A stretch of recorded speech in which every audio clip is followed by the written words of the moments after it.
Ta-da! Here we are. It is Godbad Games.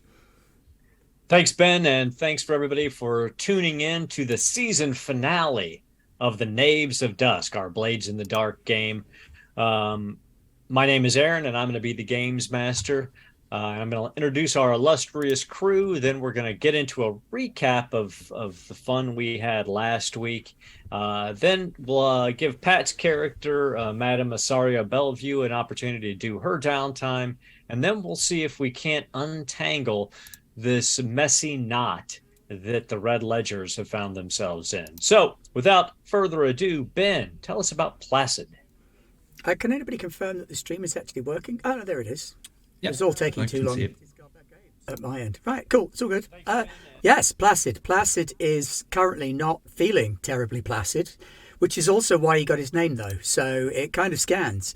Placid is anything but. He is a weeny bit stressed right now because it all went wrong. It's all gone swirly. He's covered in electrical burns, and people have threatened to kill him about once an hour for the last 12 hours.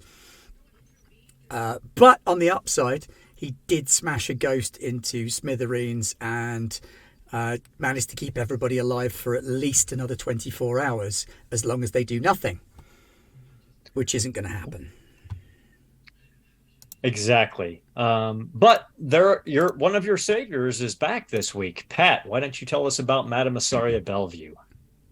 Hello, everybody. I'm Pat, aka Spider Queen Long, and tonight I'm portraying Madame Asaria Bellevue, who is an upstanding citizen and totally not a sociopathic murderer with a penchant for lying and a desperate desire to rule the world or come as close as she can before dying theatrically. Which that might happen tonight. Yeah, I'm very excited to see if we can't unscrew this up. I love pull it. the cork out of the lid, as they say. We shall see. And perhaps Jeff and Oleg Leadbelly Brine will be an integral part of that solution. No, don't think so. Pretty sure that's not true. But Oleg is he's flying high right now as he's rescued his dear friend Veldrin, and bonus, he's real. So that was definitely something that's been on his mind for a while. But his friend's okay. He's doing great. He was very excited. He's got the patent on Iron Man steampunk suits for small little monkeys. So I imagine that will start raking in the coin over time as people try, to use the design. And he stole some biscuits from Biscuits, and then Biscuits got captured by a church. So he ain't gonna get in trouble for that either. So everything's great for Oleg. I wouldn't get too excited about that battlesuit prototype. I've heard they're not very well made, not terribly robust. Why are you so mean to me? I'm so very kind, and you're just criticizing me left and right. It was a fantastic design. I didn't know he was gonna go doing what he did. That's not what it's wanted for. So That's a good point. We're just supposed to get him walking.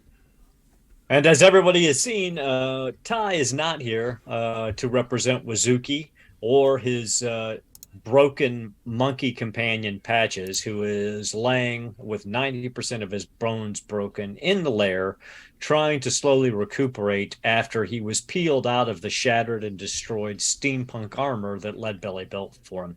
But it was that steampunk armor that saved his life. Now, let's go over to Lewis and somebody else whose life is hanging in the balance. Why don't you talk to us about Biscuits? Biscuits is a kind, peaceful individual, so I don't know how he got wrapped up in all this. It feels kind of mean. But unfortunately, at the moment, he has been captured by the Church of... The Ecstasy of the Flesh. The Ecstasy of the Flesh. And he's running low on biscuits because somehow some of his biscuits managed to disappear. And if anything is going to inspire him to a vengeful escape, it's going to be that. I'm here to kick ass and eat biscuits, and I'm all out of biscuits. I think that's the scenario we're finding ourselves in. But let's wind back the clock a few days for a quick recap. So at the beginning of the last session, we had just walked away from our war with Ulf Ironborn. Successfully prosecuted war, by the way. All it took was blowing up a squad of bluecoats and a few other things, pissing off a cult called the Cult of Woe, who worship the Cloud of Woe, either an incredibly powerful demon or a forgotten god. But everybody walked away. And then they went to make contact with the crime boss that they worked for, the part of the crime family that they're part of, Ilyana Komarov. They got stopped by her right-hand man, Horace Beck, who says, listen, you guys are persona non grata. Hand over the one coin and don't come back until you solve a couple of problems. Miss Komarov has said that you owe her 2 small favors. 1, deal with this psychopath who's walking around the streets of Silkshore, literally spouting your names at the top of his lungs and all of the crimes that you've been doing. Find him and put an end to it. 2, deal with the Cult of Woe before they manage to get an arcane lock on you. When you do that, you get both those things done, come back with 2 coin, and she will have quieted the bluecoats down enough for you to be welcomed back into the family. So everybody's like, well, that's fantastic news. We'll go about our business. Head back over to Night Market, little vignette of healing as everyone was pretty beat up after their war. We also see Oleg working in his workshop, building this steampunk armor for Patches. We then realize that we need to deal with the Veldrin issue, because Veldrin had been possessed by a powerful ghost that had been the friend of Jian Sha, the woman they murdered to take over her vice den. So Oleg, using newfound abilities, summoned or called his friend Veldrin to the alleyways behind their lair, where they trapped him. And Placid very successfully pulled the spirit out of Veldrin's body using his fine spirit hook, which was destroyed in the process. But they trapped him in the bottle. And shockingly enough, Veldrin survived and, as was pointed out, is real. Wow. So everyone's surfing on this high, and they decide it's time to figure out how we get to the Cult of Woe. We flash back down to the North Docks, outside the lightning barrier, with Biscuits laid atop a building for 2 days, just with Biscuits and his own thoughts as he watches and tracks movements in and out of the barge. He determines that the cult is still using the barge, that there are at least 8 members unidentified because they're wearing masks and robes, and they never come in more than a pair of 2, no more than 2 at a time, and they never stay for more than 2 hours. But he tracks them coming and going over a 2-day period. Nobody tracks them back to wherever they go, but you know that they do still use the barge. Biscuits comes back. He lets everybody know about this. It's very interesting. So at that point, Ty decides time to do some research into the Cult of Woe. What better place to research a cult than the Church of the Ecstasy of the Flesh? So he sneaks in. Well, he approaches the church on the open, explains that he's got a problem with demons, gets taken down into the basement to meet with a curator there. Has a conversation with her. Doesn't go too far. He does manage to steal a key off of her key ring and disable the lock on her door. It only cost him, or nearly cost him, the life of his monkey, as this curator squashed Patches, thinking that it was a rat, not realizing, or at least she said she did not realize that it was his companion. She actually even offered to take care of him herself. But our friend Wazuki said, no, he'll take his monkey home. And he did. And he gets back to the lair and he explains, I've got a key. I don't know what it opens. We've got access to this curator's office. Maybe we sneak back in there in the middle of the night and see if we can, and we can ransack her office and see if we can find out anything about the cult. So Biscuits and Wazuki head back to the church. At the same time, Placid has another plan, another idea. Realizing that we're dealing with demons, Placid goes into Silk Shores to a home that he's aware of, the home of a demon, Satara, Queen Satara, as she likes to be known. He approaches. He gains access to her home by turning over this tier 2 ghost that he had captured. It was swallowed by her doorman, and he was led into a home that was not a home, a plane of shadows and darkness. Over time, he eventually finds himself seated at a table across from Satara, and they have a conversation. She tells him that he doesn't have to worry about taking out the cult of woe, that the cloud of woe, this demon, this forgotten god, thrives on suffering and misery, and will actually thrives even more on the suffering and misery of their own followers.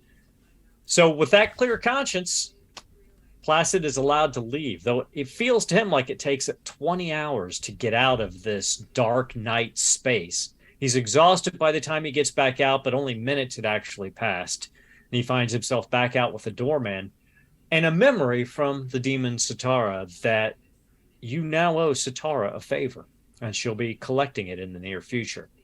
Placid makes his way back to the hideout. We now shoot over and we find Biscuits and Wazuki sneaking down into the basement of the cathedral of the Church of the Ecstasy of the Flesh. They quietly make their way into the office. They ransack it, and they actually do find the information they're looking for. One, the cult of woe is tentatively connected to the Church of the Ecstasy of the Flesh because they're both demon worshippers, and the cult actually worships at the cathedral. Two, they actually find the lair of where the cult of woe normally finds themselves. They all stay together in an abandoned tower in 6 towers, and there are, in fact, only 8 members of the cult. Armed with this information, the dynamic duo slowly make their way out into the hall and are immediately captured by the guards of the Church of the Ecstasy of the Flesh. And that is where we find ourselves. However, as we dive back down into the city, back into the world of the Red Ledgers, back into their lair at Dungeons and Sons, we're once again going to back the clock up 2 days. And we're going to find out what Madame Asaria Bellevue did with her downtime. Pat, you've got 2 downtime activities and 1 coin in the bank. You were and I owe the good lady a favor. and you owe the good lady a favor. So what do you think you'd like to do with your downtime? Well, I am a dutiful servant of the family. I think the first downtime activity is I have to go attend to my civic duties, as it were, and to be the family gal that I present myself as. All right. Wouldn't you think? I think that's a wonderful idea. So we see the Madame Asaria Bellevue in Silk Shores, making her way through the familiar haunts and heading towards Ilyana Komarov's. And once again, you find yourself stopped before you get close by Sasha Sandhart this time, the occultist and whisperer who sits at Ilyana's left hand. Hello. Well, Madame Bellevue, it is personally a pleasure to see you, but professionally, Miss Komarov would appreciate if you handle some of your crew's concerns before you return to our casino. Things are a little hot at the moment for the Red Ledgers, and we can't have that bleeding over into our own books, if you understand what I mean. But of course, I am nothing if not a dutiful servant of the lady. I'll tend to my business before I tend to hers, then, if that is her wish. She would greatly appreciate that. She has all the faith in the world in the Red Ledgers, and she's hoping that you'll take care of your business while she takes care of hers. And if everything works out right, the Bluecoats will be off your trail, and we shall welcome you back into the casino, hopefully within a few short days. Her faith is not misplaced, madam. And with that, Sasha turns and fades back into the shadows. Oh, fuck. What would you like to do? All right. Well, okay, we got some serious business then. All right. Let's see. I am pretty stressed, but I think de-stressing can be saved for later. I gotta go bail out my boys, right? Well, at the moment, you don't actually know. Oh, I don't. Because this is 2 days before they actually get captured. Now, you can, if you want, say you can wait and hold your at least one of your downtime activities until you find out they've been captured, and you can try and deal with it. That's fine if you want to say that. I'm gonna hold off on that then. Okay. On the agenda, I'm assuming at present in this, back step in time, my most pressing issue, aside from Beldrin, which I assume is being dealt with because not my forte to handle a ghost or a stoner. But luckily you had experts in both of those fields. Yeah. In the background, you hear Leadbelly and Placid tinkering and talking about how they're going to deal with Beldrin. So you think that's well in hand. I figured. The church or the cult is then probably the most pressing issue for me to assail. Basically, at this point in our downtime, Pat, we knew where they went. Well, and so you guys did your downtime first, and then you started gathering information. Yeah, so that's right. At this point, you don't really know anything about the cult. That was the gather information, wasn't it? Not the downtime. Yep. Okay. Well, all right. I think then probably de-stressing is going to be what I do. If everybody in the group agrees that that's the best play here. Might be a good idea. It would be a very good idea. And I will point out too, with your second downtime activity, and I'm not trying to direct you at all, but you are close to finishing out your prowess track, and you get 2 ticks in training in prowess if you train prowess, because you guys are assassins. So you would actually get another dot to put somewhere in prowess before the next score. And then you can spend your remaining coin on an extra downtime action that's the held one for the fabulous rescue operation. It's true. You guys would be fully broke, but then you would be in a better position to deal with things. So just a thought. But let's deal with some stress. I appreciate the direction. All right, yes. So I think that she's going to adapt her or take on her Sandhill persona once more, guard her face, and return to her military hospital. So we find ourselves back. It's dark night. You're down in the Dunslow ghetto. Dust is blowing out of the mines and the mire. It smells rancid down here. Humanity is packed in tight. The street lamps and the radiant glowing globes are very intermittent. So you're moving through darkness into slightly less shadowy, back into darkness. But you find yourself back at the entrance to the hospital, the Dunslow Mercy Hospital. Hello. I have returned once more to provide charitable service to those who are downtrodden. Oh, my lady, it is so good to see you. We always relish the opportunity to have you help us. We do have so much work going on. If you would like to help, we have. I would be honored. Oh, wonderful. Let me take you back to the doctor then. She leads you back to an exam room, and the doctor is in the exam room with, it looks like a whole family is back here. And the father is very sick. And as he's sitting there, he's coughing up these just chunks of black goo out of his lungs. And he's clearly, the disease is gone to the point where there's very little that can be done for him other than maybe perhaps trying to make him comfortable. And when he sees you come in, he goes, "Oh, milady, if you could sit with them for a while and just talk to them. I need to see if there's something I can do to help alleviate his symptoms for as long as possible. And then he whispers in your ear that this man has maybe hours, maybe a day or two if he's lucky, left. And then he departs, and you're sitting there with this family. Hello. What seems to be the I'll spare you the pleasantries. I'm so sorry that you have to endure this.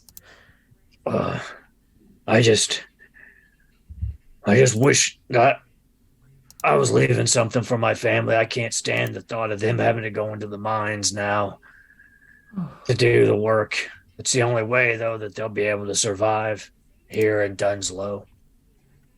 You poor thing. So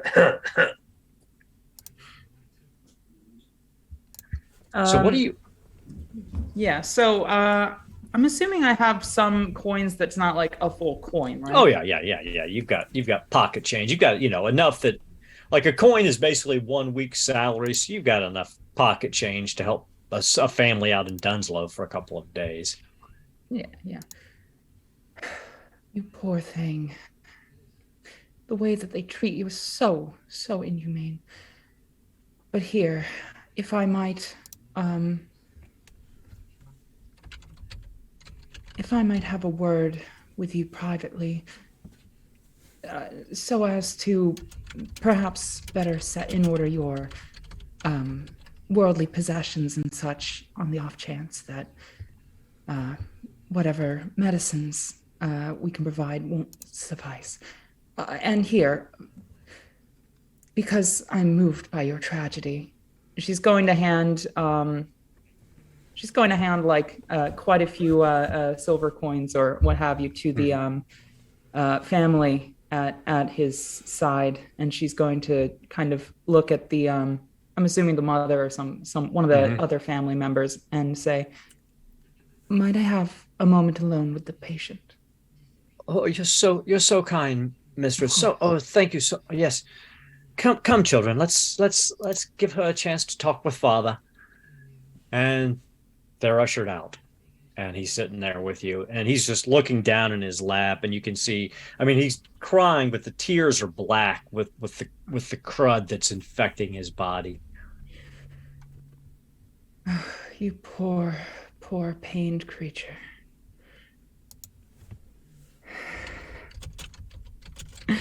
So what are you doing to alleviate this pain? She's going to there's got to be a pillow around here somewhere, right? Oh yeah. He's propped into a bed and pretty weak. Yeah, she doesn't really want to touch him because he's got some sort of disease, but she does want to like walk around him as if an animal inspecting a dying prey, some sort of lion looking at a wildebeest dying on the ground. And he's so weak that his head is barely moving. He's just kind of tracking you with his eyes. You almost see a little hint of fear in his eyes, as if he's maybe beginning to suspect that something isn't quite right here. Surprised you can even experience that. It makes it all the sweeter. She's going to lean in with that pillow, and she's going to say, "Hush now, the pain will be over soon," as she suffocates him. All right. So he barely struggles. He starts to, his hand starts to come up, but you manage to pull back, and slowly he stops moving and stops breathing. So why don't you give me a indulge your vice roll? Let's see how you do. All right. Okay. All right. Okay. So Not much game when you're that sick. Stress. No. But you get a little relief from it, and then his family comes rushing back in, and the doctor rushes in, and they fall on him in tears. But the mother kisses your hand and thanks for the coins you gave her. And then the doctor says, I'm going to have to deal with this. I appreciate your help, mistress, but if you understand, And he's kind of pointing at the door. I'll see myself out. And she does. So cathartic every single time. I love the hospital. So you've got one downtime activity left, and we are still 2 days before you find out what's happened to your other compatriots. So, or at least a day. What would you like to do? I think she's going to train in prowess, and she's going to try to move about the town unseen, employing her prowess. Okay. So you're ghosting around town. You're hiding. We see for like a day. You're just moving through the city, completely unknown as you hone your skills. And you get those 2 ticks in prowess, so that fills up your prowess bar, and you can put another dot anywhere you want under prowess. Interestingly enough, I think I'm going to go with skirmish. It comes like up far too frequently for me not to. It does seem to come up a bit. So you get back to your lair.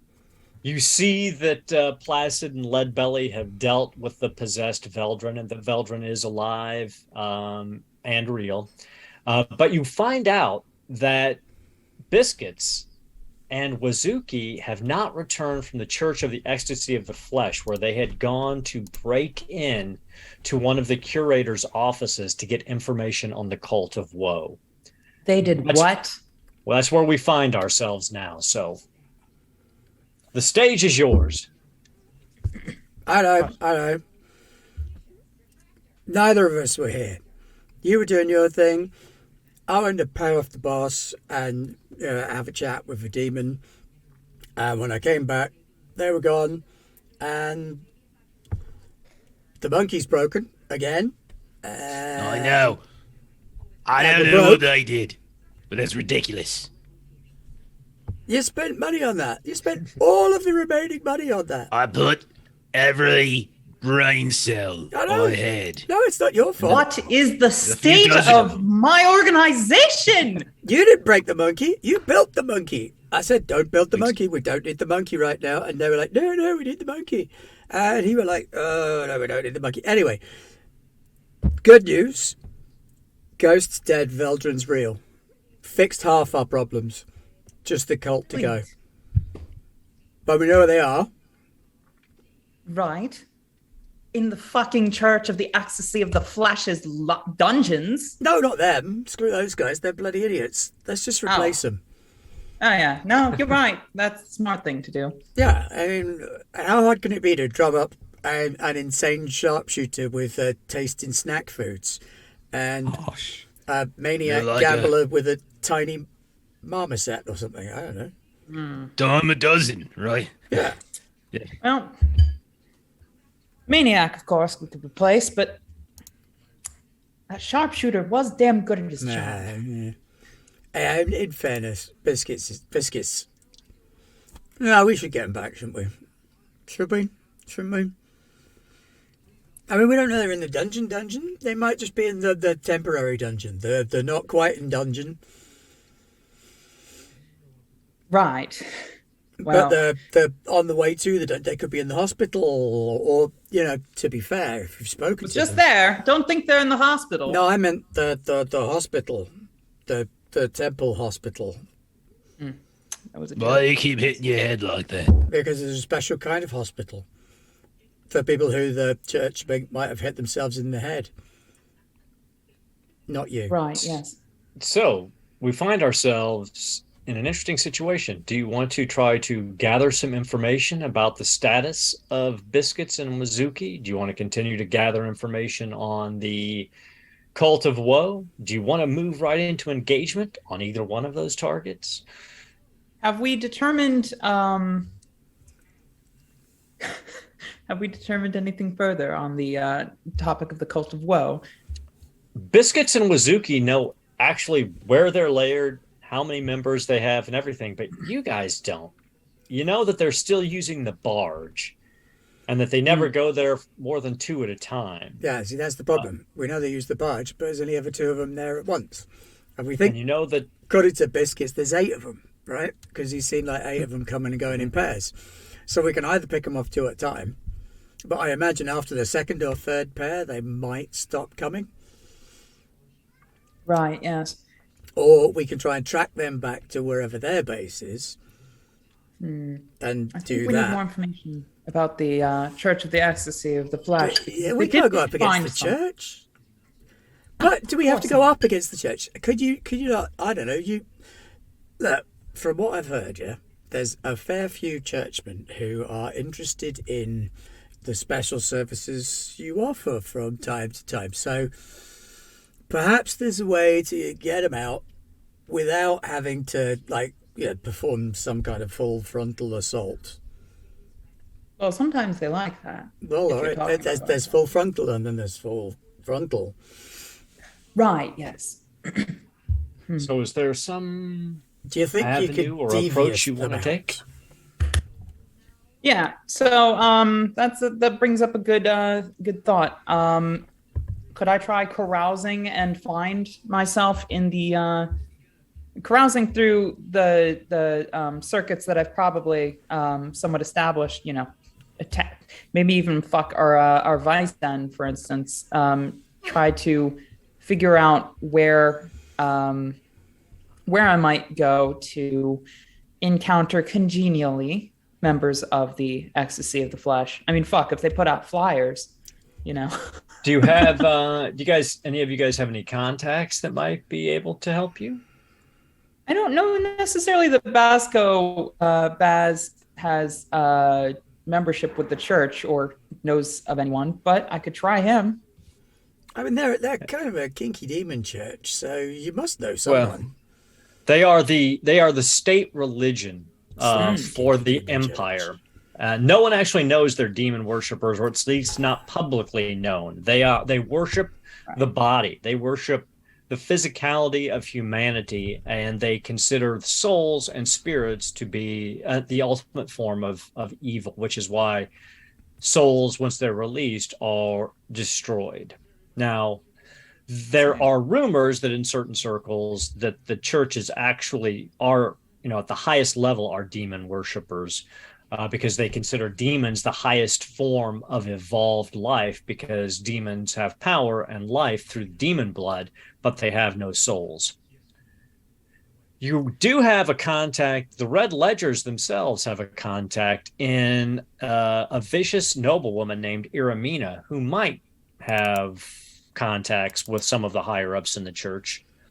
But she's not talking to us at the minute. She's got some problems with you at the minute, so you'd have to get back in her good graces. Right. But question, my list of clever friends, I know all of them, right? It's just some of them are good Right. and good grace. I do have a priestess friend, named Melista. I don't really quite know what she's a priestess of, because she told me once, but I don't think I was listening. I wasn't in my right mind at the time. Well, maybe she might. I don't know. I'm not so good with talking to she's kind of intimidating. Right. But if you were to give me the name and contact information of your priestess friend, that might be a leg in. I mean, I could go with you, make an introduction, That would be perfect, yes. Why don't you come with me? Okay. All Okay. right, so Face of the party. Here we go. we find ourselves. I'm going to stay here and be in pain whilst looking at the empty safe.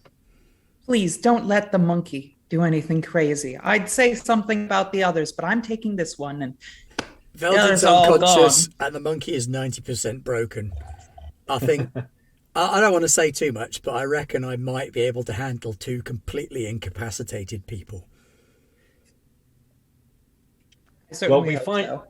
So we find Oleg and the Lady Astaria Bellevue making their way through the wide streets of Charter Hall.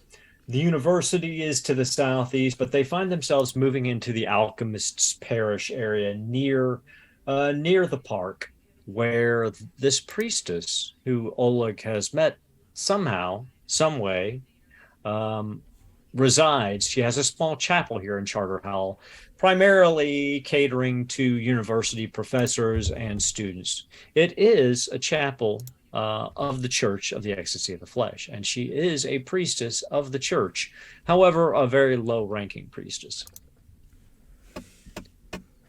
And as you approach her chapel, you actually find her tending the small radiant plant garden in the front. And she looks up. Is that Mr. Brine? Where? Oh, no, right, that's me. Yes, it is. Have you come back to return to your studies at the university? I thought they were going to make you a professor for sure. It's been so long since I've seen you. And I'm going to lean over. Like, did I study at...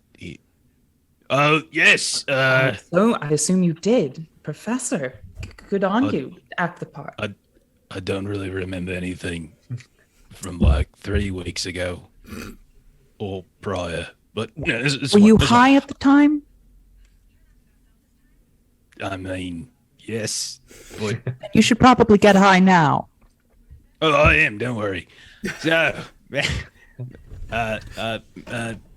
Priestess Melissa. No, I'm currently working for a private conglomeration of well-to-do apprehenders of things. Anyhow, I would like to introduce you, if you don't mind, to a delightful friend of mine. This is the mistress. This is the priestess. Mistress, priestess. I thought we're in a bit of a bind, and I thought maybe, mistress could help. Oh no, priestess can help, but mistress was going to ask for help. Please take over. I can't do this. This is too stressful. Yes. She pats you on the back. She says, "Oh, Mr. Brine, you were so funny. So, Madame, what is it that I can do for you? What can the church do for you, my lady?" He certainly is a constant light in my life. Now, our organization... They said that he was quite the genius. I honestly expected him to be the chair of the alchemists college at the university by now. But he's become something of an entrepreneur. Don't mention chairs around the mistress. She gets kind of upset. I broke one of hers. All right, Mr. Brine. So, again, I apologize. What is it that I can do for you? Right, yes. We are close associates, and several more of my associates, they made a grave mistake, one that I wish to ameliorate in any way that I can. My crew is largely, or my group of entrepreneurs is largely independent in their operations, but I, of course, am the one who must suffer the consequences for whatever actions they may accidentally undertake. I'm afraid that some of them might have fallen into a bit of a bind with another branch of the church. And I was wondering if you might be able to, out of respect, or out of the kindness of your heart, see fit to assist me in writing this role. Well, I would say that the church, depending on what your friends have done to offend the Holy Seat, may take the matter's very, very drastic approach to it. The sanctification of the flesh is typically the right that most transgressors face, but if they have more seriously trespassed upon the churches, they may find their punishment much greater. So I'm not exactly sure what I can do for you.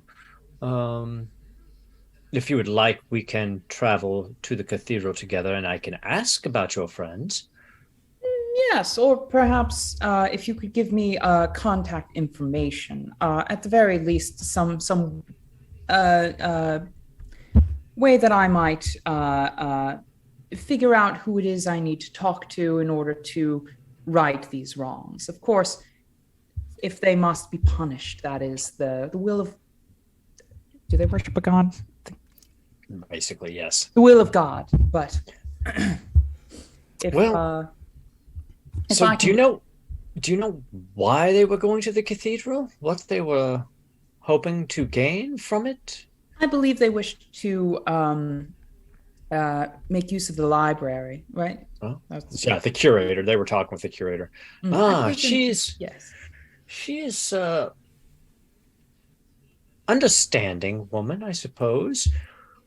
So let's see what kind of information you can get out of her. What are you trying to do here? What kind of role are we trying to make here? So I mean, I came at this not expecting to reveal the whole truth, but I kind of just blurted it all out. I think this is probably. I might be trying to sway her into believing that I'm genuinely well-intentioned. And genuinely hoping to undo harm. Okay. I like it. I will say this is risky standard because I did crossing the church always comes a potential consequence. So may I ask what the devil's bargain is here? The devil's bargain. Yes, absolutely. Regardless of what happens here, the fact that Madame Asaria Bellevue is asking about the church is going to get back to the church. And that may have consequences down the road. Right. Well, I think that's... My name's attached to how many things now? Whatever. I think that's fine for the time being. I'll take it. 5. Okay, so that's success with consequences. So, she's like, well, yes, I can definitely give you here's her name. Here's a letter of introduction. I will let her know that I have known Mr. Bryan for quite some time, and that he, when I knew him, was a man of good character, and you were obviously a noble woman. So perhaps this will be enough for you to get in to speak with the curator. But I think that's all I can do for you. I wouldn't ask anything more. And as a show of good faith, I'll, if there's a sermon or something, I'll sit through it, or whatever kind of, traditions and rituals are observed when one is at church. I want to, make up that I'm some sort of pious individual. Okay. So that actually leads into the consequence. So I'm going to let you choose one of two consequences. You can pay a coin as a tithe to this chapel, and she'll basically forget that she ever saw you. However, if you don't, she will send a message to the cathedral that you're coming in advance of you getting there, and that will result in the clock that is currently ticking down to Biscuits and Wazuki being hauled out, clicking a couple more ticks, and you don't know how close that is to being full. Now, when being hollowed out means that they tear their souls out of their bodies and destroy the souls, leaving the bodies as shells that can either be inhabited by demons or just left basically as flesh puppets. So if this clock fills up before you deal with it, it will end in their demise. Or you can pay a coin, and she'll forget that she saw you. Right. I reckon that I could probably squish the monkey and Veldrin's souls into Biscuits' body, though. Be dead easy. Well, Veldrin's soul was eaten by Satara, so that'll be an interesting conversation. I don't know, Veldrin's soul, his actual one. His actual soul. Oh, yeah. okay. Well, that's pretty mean, but okay. I do I do got an adaptation for the monkey suit that I have to spend a coin on, so we might want to be very careful about whether we're just throwing coin around willy-nilly like Right. this. And I think the kicker of this actually is, did I not have to spend a coin to get this extra downtime activity? This is gathering information. It's not downtime. So And okay, you've got, my apologies. you got a reroll earlier. There was a reroll that came up which counts for an extra downtime that you can use Okay. to save the day. Okay. So I guess I'm gonna drop the coin. Fuck it. all right. We'll be stealthy about this. At the very least, I can lie next time instead of blurting out the full truth. She's like, "Oh, thank you so much for the donation. It's very kind of you. I'm sure that they will receive you in the cathedral." And so then we cut to Biscuits. Biscuits, you are chained in a cell across from Wazuki. Your hands are chained above your head. You're dangling about a foot off of the ground. You've been stripped down. You're completely naked. And two church guards. You know me too well. two church guards are making rounds. They come in every 15 minutes with a cat of nine tails and strike you and Wazuki each once. And this has been going on for about the last 4 hours. You're now crisscrossed with very shallow wounds. They're not doing a lot of damage. They're just mainly doing it to test the flesh. But is there anything you'd like to try to do at this point? At the moment? Nope. It's only you and Wazuki. Wazuki is unconscious. He has been rendered unconscious by the blows. He's not as tough as you are. How sturdy does the fitting of the chains look? Pretty sturdy. I mean, these cells look like they've been used at the top. It's fairly sturdy. I mean, what is it you want to do? And we'll see how sturdy it is. Is there anything vaguely near me? No, you're in an empty cell. Basically, the only thing close to you is Wazuki, and he's on the other wall across from you, about 6 feet away. There's the door. Basically, you guys are just left to defecate and piss on the floor if necessary. There's not even a floor drain, and it stinks in here because clearly this has been used time and time again, and they take no action to clean out this cell. What kind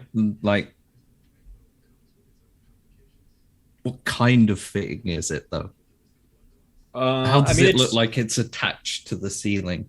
So it's two chains. It's one chain through an eye hole that's bolted into the wall, and it's a metal plate, metal chain, metal eye hook.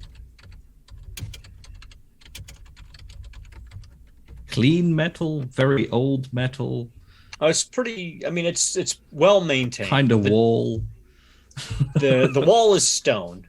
And the church takes very good care of its torture equipment, so the chains are in pretty good shape. There's a little leeway to be had drilling in stone. Always. Oh, definitely. Are you going to start off with? I'm gonna try. Shall I try and climb up, or I'm gonna try and haul myself onto the chain and pull myself up a bit. And then the plan is basically to get up high enough that I can create some sudden momentum by dropping myself down in a swinging motion and kind of try and rip the bolt free from the wall. I love this plan. So what kind of role do you think you're making here? It feels kind of wreckish. It does feel kind of wreckish. Biscuits is channeling his inner lead belly. I love it. So it's risky, limited effect at the moment. There you can push yourself, devil's bargains, you can trade position for effect. There's all the options are on the table. What's the devil's bargain? The devil's bargain is succeed or fail. This is going to make a lot of noise. So you're only going to have a couple of minutes before the guards get in. You're not going to have enough time to take Wazuki with you if you successfully free yourself from the wall. have I seen multiple guards? You've seen the Or same is two it just guards the come same in. two guards? Same two guards come in every 15 minutes, whip you each once. Wazuki passed out about 2 hours ago from it, but like I said, you're made of sterner stuff. Yeah, that's 'Cause the you're old tough as tough as nails. nails. That's right.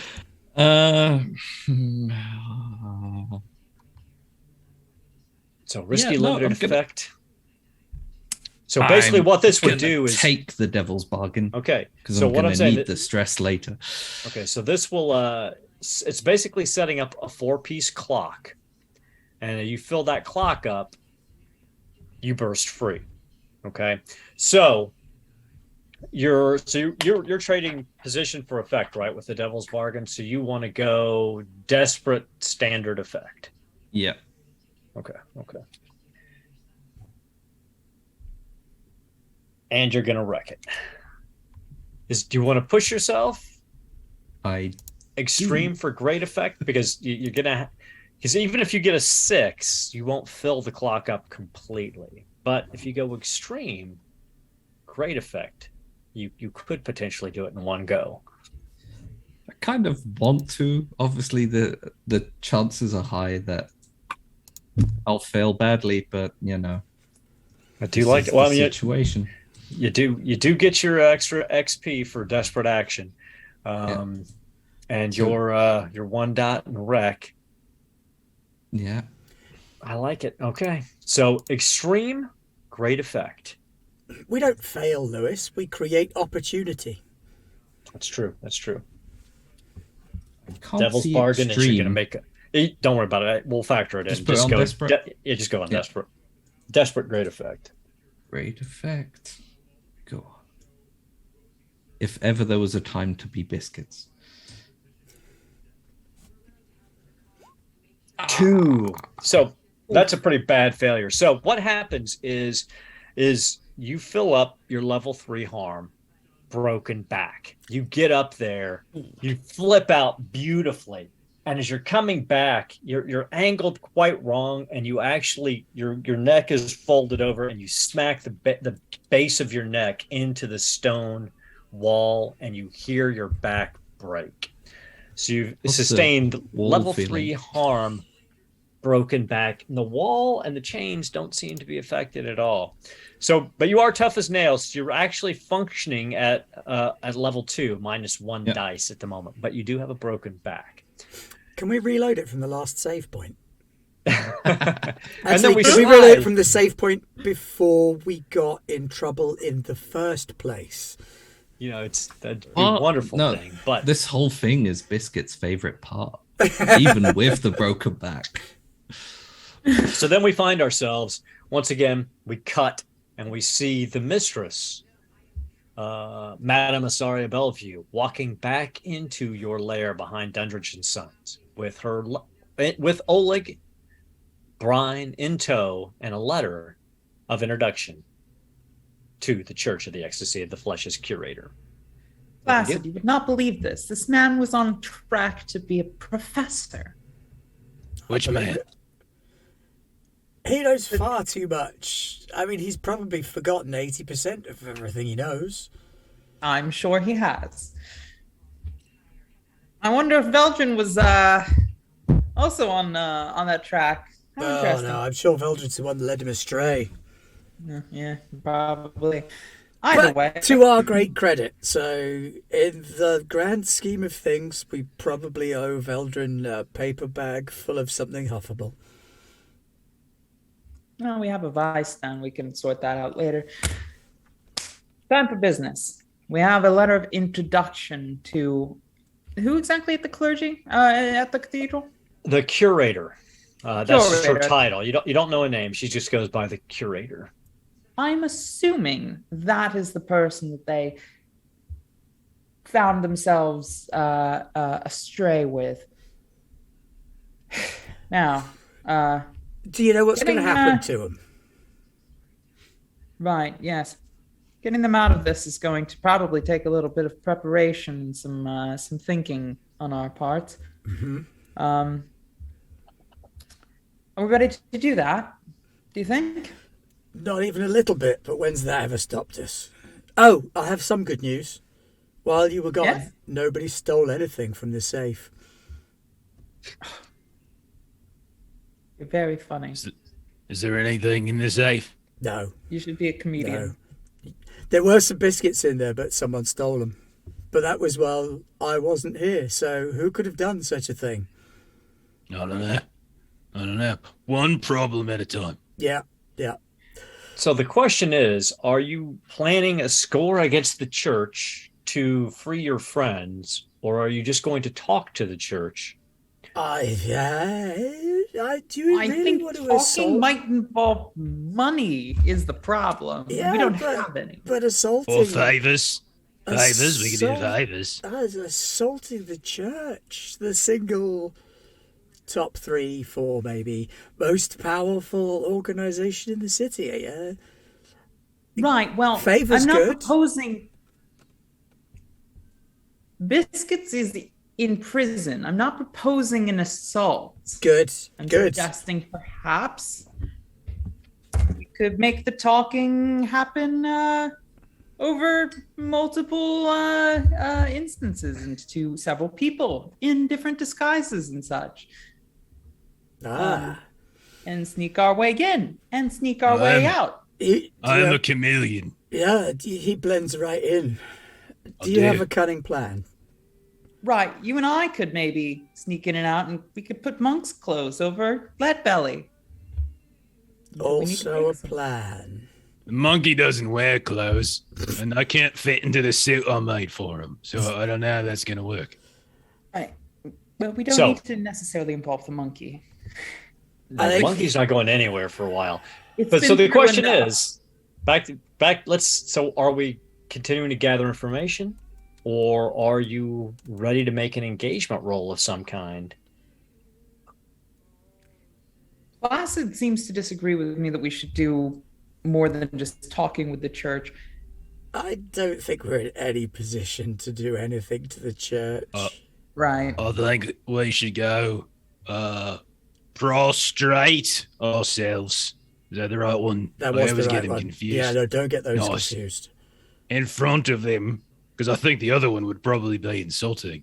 In front of them and say, "Hey, we want our friends back, and we'll, we're handy. We can do things. You want someone killed or snatched or something? We can do it, and we do it for them, and then we give them what they want. We get our friends back." Yeah, I actually think we should go and deal with the cult and then get back in Iramina's good graces. And if our friends are still alive after that, then we've at least got the backing of a bigger organization. Because right now, I think we're broke. And We're down 2 members. we're down 2 people, and our current boss is pissed off with us. We don't have shit. We've got We nothing. don't have the clout to take on the church. at the We moment. don't even have the clout to offer them a promise right now. I mean, we go in there and we say, "Hey, we're really handy," and they'll be like, "Really handy at what?" Well, we're going to tell them we're really good assassins, and by the way, you've got 2 of us in custody, because I don't think that's going to go down well. As much as So- I am for the bravado and the. I think we need to find out where the cult is and just go and murder them instead. Plus, there's some catharsis to be found in the murdering of the cult. And Yeah. if we leave them alive for much longer while we try and sort out the church problem, then they're going to get a magic lock on us, and then they're going to come here and murder us instead of us going there and murdering them. So instead, much as I wish we could rescue our friends, I think it will kill us if we do. Instead, I think the 3 of us need to find out where the cult's hideout is, go there and murder them instead. Okay, so we're going to go with one more gather information attempt, if you want, on the cult then. And then it's engagement roll time. So all you know about the cult is that they still use the barge, that there are at least 8 members in the cult, and that the cloud of woe will not care if you kill the members of the cult. So Which is who a would really like... useful bit of information. It is. So who would like to make some sort of gather information roll before we dive into this engagement roll?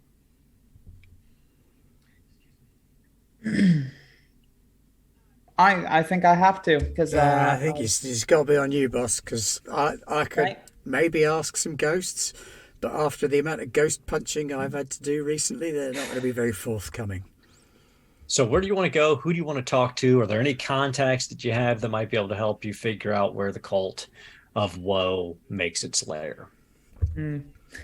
once again, cults I don't think are Basco's forte. Though he's a gang leader, so he might have some idea. Quellen might be able to help you, and she does work for you. Right. 'Cause Yes. she's my yes. strange girlfriend and works in our vice den. Mm-hmm. And is quite favourably disposed towards us at the minute because we made her rich. Yep. The All we right. are. Well, that settles She's it. definitely then. richer than you guys are at the moment, which is funny. Okay, so you find yourselves back in your vice den, and you see Quinlan is actually brewing up a new demon blood concoction. She has a couple of customers in the den. Everyone seems to be in a good mood. She goes, "Oh, Madam Bellevue, it's so wonderful to see you. Has my dear friend Drogo come with you?" Sadly, Drogo had to stay behind at the moment. We are currently in the middle of a bit of a pickle, as usual, and was hoping very much that you might have some insight for me. Well, I'll anything. I mean, you've given me such a wonderful place to work, and you're such dear friends. What can I do for you? Of course. Well, we're looking into the activities of the Cult of Woe at the moment. You heard of them? Yes, I've heard of them. A demon cult, I believe. To be honest with you, I think actually a few of their members have been in here to imbibe on the cocktails from time to time. Is that so? Yes, I think so. I mean, it's hard to tell, with their masks and all, but they all do seem to have that strange little tattoo right in the corner, near the right temple. That it looks like a stylized broken heart. But I think that's the symbol of their cult, and I'm fairly certain I've seen a couple of them in here over the last few days. But That is actually very good information. You wouldn't possibly have their names on a ledger, would you?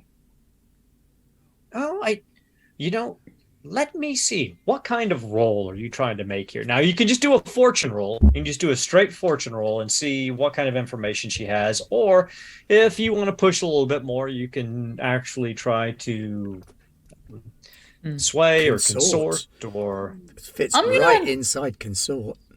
I was gonna say, I think I'm gonna wait around in the lobby as she does this.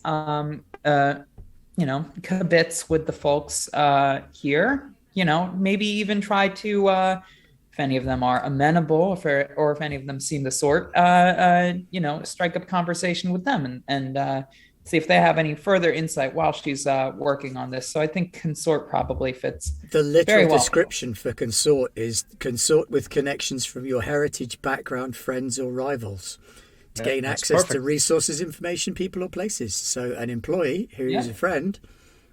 So what we do is we see Madame Asaria Bellevue in the vice den, talking with customers, talking with Quinlan, but we fade out of that scene for a moment, and then we hear the sound of light footsteps, accompanied by two other sets of heavy footsteps, and we hear our door creaking open. We see two guards walk into a cell, and behind them is the curator, and she walks right up to you, Biscuits. You're right. Dear boy, you've definitely seen better days. What, did you manage to break your back? It was I'm here to tell you, it was an admirable attempt. I was very impressed by your vigor. It's Your friend- good workmanship. Well, we do the best work here. We do like to make sure that our friends don't leave us unexpectedly. Now, your friend is not. He seems to be having a harder time of it, but you intrigue me, my dear friend. Now, normally, what we would do to you and your friend for coming to the Church of the Ecstasy of the Flesh under false pretenses, breaking into my office, stealing information from the church, would be we would do what we're doing right now. We would beat your flesh until it was pulverized and delicious, and then one of you we would feed to the high table. The other, we would hollow you out. We would feed your soul to the furnace, and then we would use your body for whatever purposes the church needs of you. But I have a different idea in mind for you. If you're interested, would you like to hear my idea, dear boy? For me, For you. what happens to Waziki then? Well, if you take this deal and you keep it between yourself and the church, and you do what we ask of you, I'll even let you carry your friend out of here. None the worse, well, no more worse the wear than you are right now, and I'll even fix your back. Well, your back will be fixed, let's put it that way. Are you interested in hearing what I have to say? Yeah. I'm kind of hanging around anyway. She goes, well, here's our plan. I have a minor demon that I am going to shove down your throat, and it is going to infect and invest itself in your body. Now, you're going to be partners for the rest of your lives. Sometimes you'll be able to call on the demon, and as long as you're keeping the demon happy, well, it'll do what you want it to do. It'll give you great strength and the ability to do wonderful things, but you'll have to feed its hungers. And one of its greatest hunger, because it's linked to the church, is to do the church's bidding. So you will become a puppet of the Church of the Ecstasy of the Flesh. Now, we won't call on you all the time, but when we do call, you will answer. You'll feed this demon what it wants, and you'll let it grow, and you'll live as long as it is that you live. And when you finally die, the demon will consume your soul. But you will get to live, probably for decades more, with your new friend inhabiting your body with you. A partner of sorts, a marriage of convenience. I mean, that's nice and all, but this bidding you're talking about, what's that gonna involve? Well, the things you already do naturally. Every once in a while, the church will ask you to go pick up someone or kill someone, deal with some unpleasantness that the church does not want directly connected back to us, and you'll do it. You might even make profit on it, but you'll do it, and you'll never say no. You'll feed the demon, it'll ask of you, it'll hunger for things, and you will feed it. And you will get the reward of walking out of this room more stronger than you were when you went in. I mean, it's an interesting deal. Or I can hollow out your friend and take you living and screaming to the banquet table to be fed alive to the high priests and his guests. Tick-tock, my friend. We fade to black only for a three moment. of you. We fade out while Biscuits is given that opportunity, and we find ourselves back in our vice den. Right. You've been talking to people all day. Why don't we make a roll and see what kind of information you've gotten? Okay. So I'm assuming controlled here? Controlled, yes. It's controlled with standard effect. Okay. And dare I ask what the Devil's Bargain sounds like?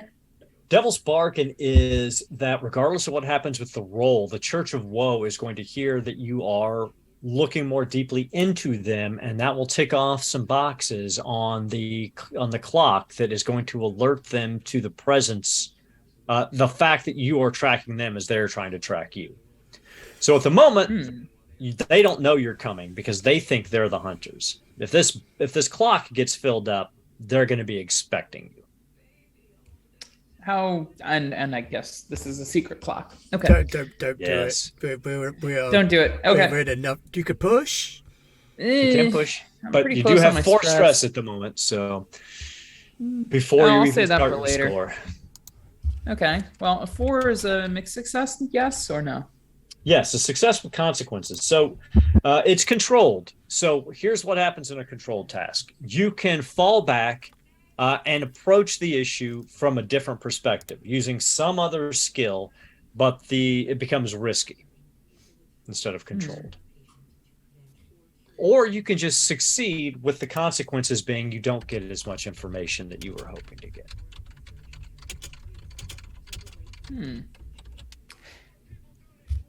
So you could fall back and try sway and basically try to strong arm somebody into finding out. What I was thinking is maybe I fall back when I realize that somebody in here has some sort of connection to the Church of Woe. Not a member, presumably, but somebody who either lives next to where they operate or some sort of somebody with a connection. I said the Church of the Cult of Woe, and they were immediately like, oh. This might be the sway, is what I'm thinking. Yeah.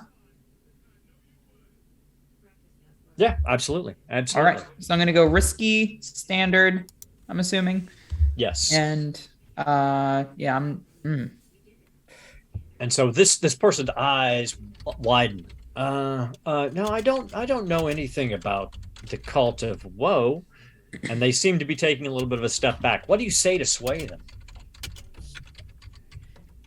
I think it would be in your best interest to know about the Church of Woe. Because between you and me, the Church of Woe is a small fish in a larger pool of water. And there are many a big fish out there, and you might be swimming right next to one. Would you rather be on the big fish's side or the small fish's? I like it. Let's see. All right, and I'm gonna push this because I just dropped a lot of cloud on this one. Let's see. 6. Okay, so you take the 2 stress for pushing it, but you got a 6. That actually didn't take into. It didn't even add the +1 then from my push. Then don't worry about it. You did not push. You take the stress back off. You got the 6 that you needed. Okay. So this person's like, listen. I didn't mean to. No, okay, listen. The Cult of Woe. I mean, I think that's who these guys are, or this group is. There's 8 of them, and they rent a space in a building that I rent some space in. They're in 6 towers. They're the top floor, and he gives you the address. I see them coming and going. I'm pretty sure that's who they are. I don't have anything to do with them. I don't want to swim in anybody's pond. And the guy runs out. I pat him on the back. No, you've got your address. Holy shit! Yeah, we did. All right. So we find ourselves back in a deep, dank, stinking cell. We see the curator inches in front of Biscuit's face. Well, my dear friend, or shall I say, my dear dinner, which is it going to be? I do a brief flashback. You may. Travel far back into the mists of time, with Biscuit sitting in the crummiest of barracks, is somewhere off at the edge of the war. And he's sitting there with all his friends, and then he just goes, yeah, like ever since I broke it, it just pops in and out, in and out, in and out. And then we'll flash back. Biscuits is hanging there, and he snaps his thumbs, slides his hands out of the manacles, drops down, and then goes, well, guess you should lead on then. Okay. Hope it's a friendly demon. So that's a no stress flashback because it just had the factor of cool that I love. So Biscuits dislocates his thumbs, slides out of the shackles. She takes a step back, stunned. The guards are getting ready to react, but she's like, no. She's like, all right, stand there. And she opens her mouth, and her jaw seems to distend even further than it should. And you hear it popping. You hear the hinges of her jaw dislocate as she starts hacking. And this stream of coagulated blood just starts pouring out of her and pooling in her cupped hands until it's the form of It's about a 6-inch long slug made of blood with the face of an old human and gnashing teeth made of iron. And she's like, "This is your new friend. Open wide. You've always got to make these things weird, haven't you? And it just Open closes. wide." And the demon is forced down your throat. The pain is unbelievable, and you find yourself thrashing on the ground, even with your broken back. But it settles into your bowels. You can feel it expanding, growing, oozing around your stomach, slowly grabbing a hold of your heart with its iron teeth, and basically its jaws are now pumping your heart. You are fully healed. You do take Nice. the trauma vicious, and you It's now in have character. you now have the unusual advance, and I'm going to get there here in a second. Bound to the demon. And that's on page 235 of the book. So basically it says you have a demonic attendant. The demon bound you is compelled to stay always at hand, veiled and hidden within a nearby source. It's you. It's a blood demon, so it is within your blood. While its dark desires is well satisfied, the demon will manifest to interpose itself for your protection. But what it basically does is it fills your body with great strength and speed. So when you call on the demon, as long as it's well fed, you get the benefits of, hold on, let me get to it. The cutter's ability not to be trifled with.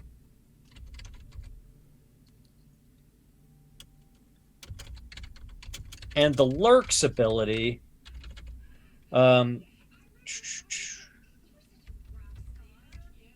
the devil's footsteps. Ooh, So that's nice. when you call on the demon by pushing yourself, you can enact either one of those features as long as the demon is well fed and satisfied. So one of your downtime activities going forward is always going to be to feed the demon within you. But you are freed, and they actually pull Wazuki down off the wall, put him in your arms, and says, "We'll be in touch, dear boy. Make sure you come to worship every week." And that's where you will feed the demon. You'll come back here to feed the demon during your downtime. And you are free to Can I go. Yes, go Do ahead. one last thing before I leave. Absolutely. As they do that, and Biscuits passes the guards, his hand will snap out and just crack one of them in the throat. I like it. Make a skirmish roll. Or wreck, whatever you want to make it. What do you think?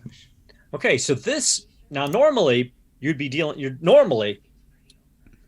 this would be desperate with no effect. But because you are now demon fueled within the church by a church demon, it's risky standard. Sure. And that's what. Okay, so you crack him in the throat. He coughs. You hear, and you hit him the way you hit him, and then your fist kind of slides down a little bit, and you break his collarbone. And he falls kneeling to the ground. He's spitting up some blood. The curator looks down at him. Put up a hand straight when just testing. Oh, that's perfectly all right.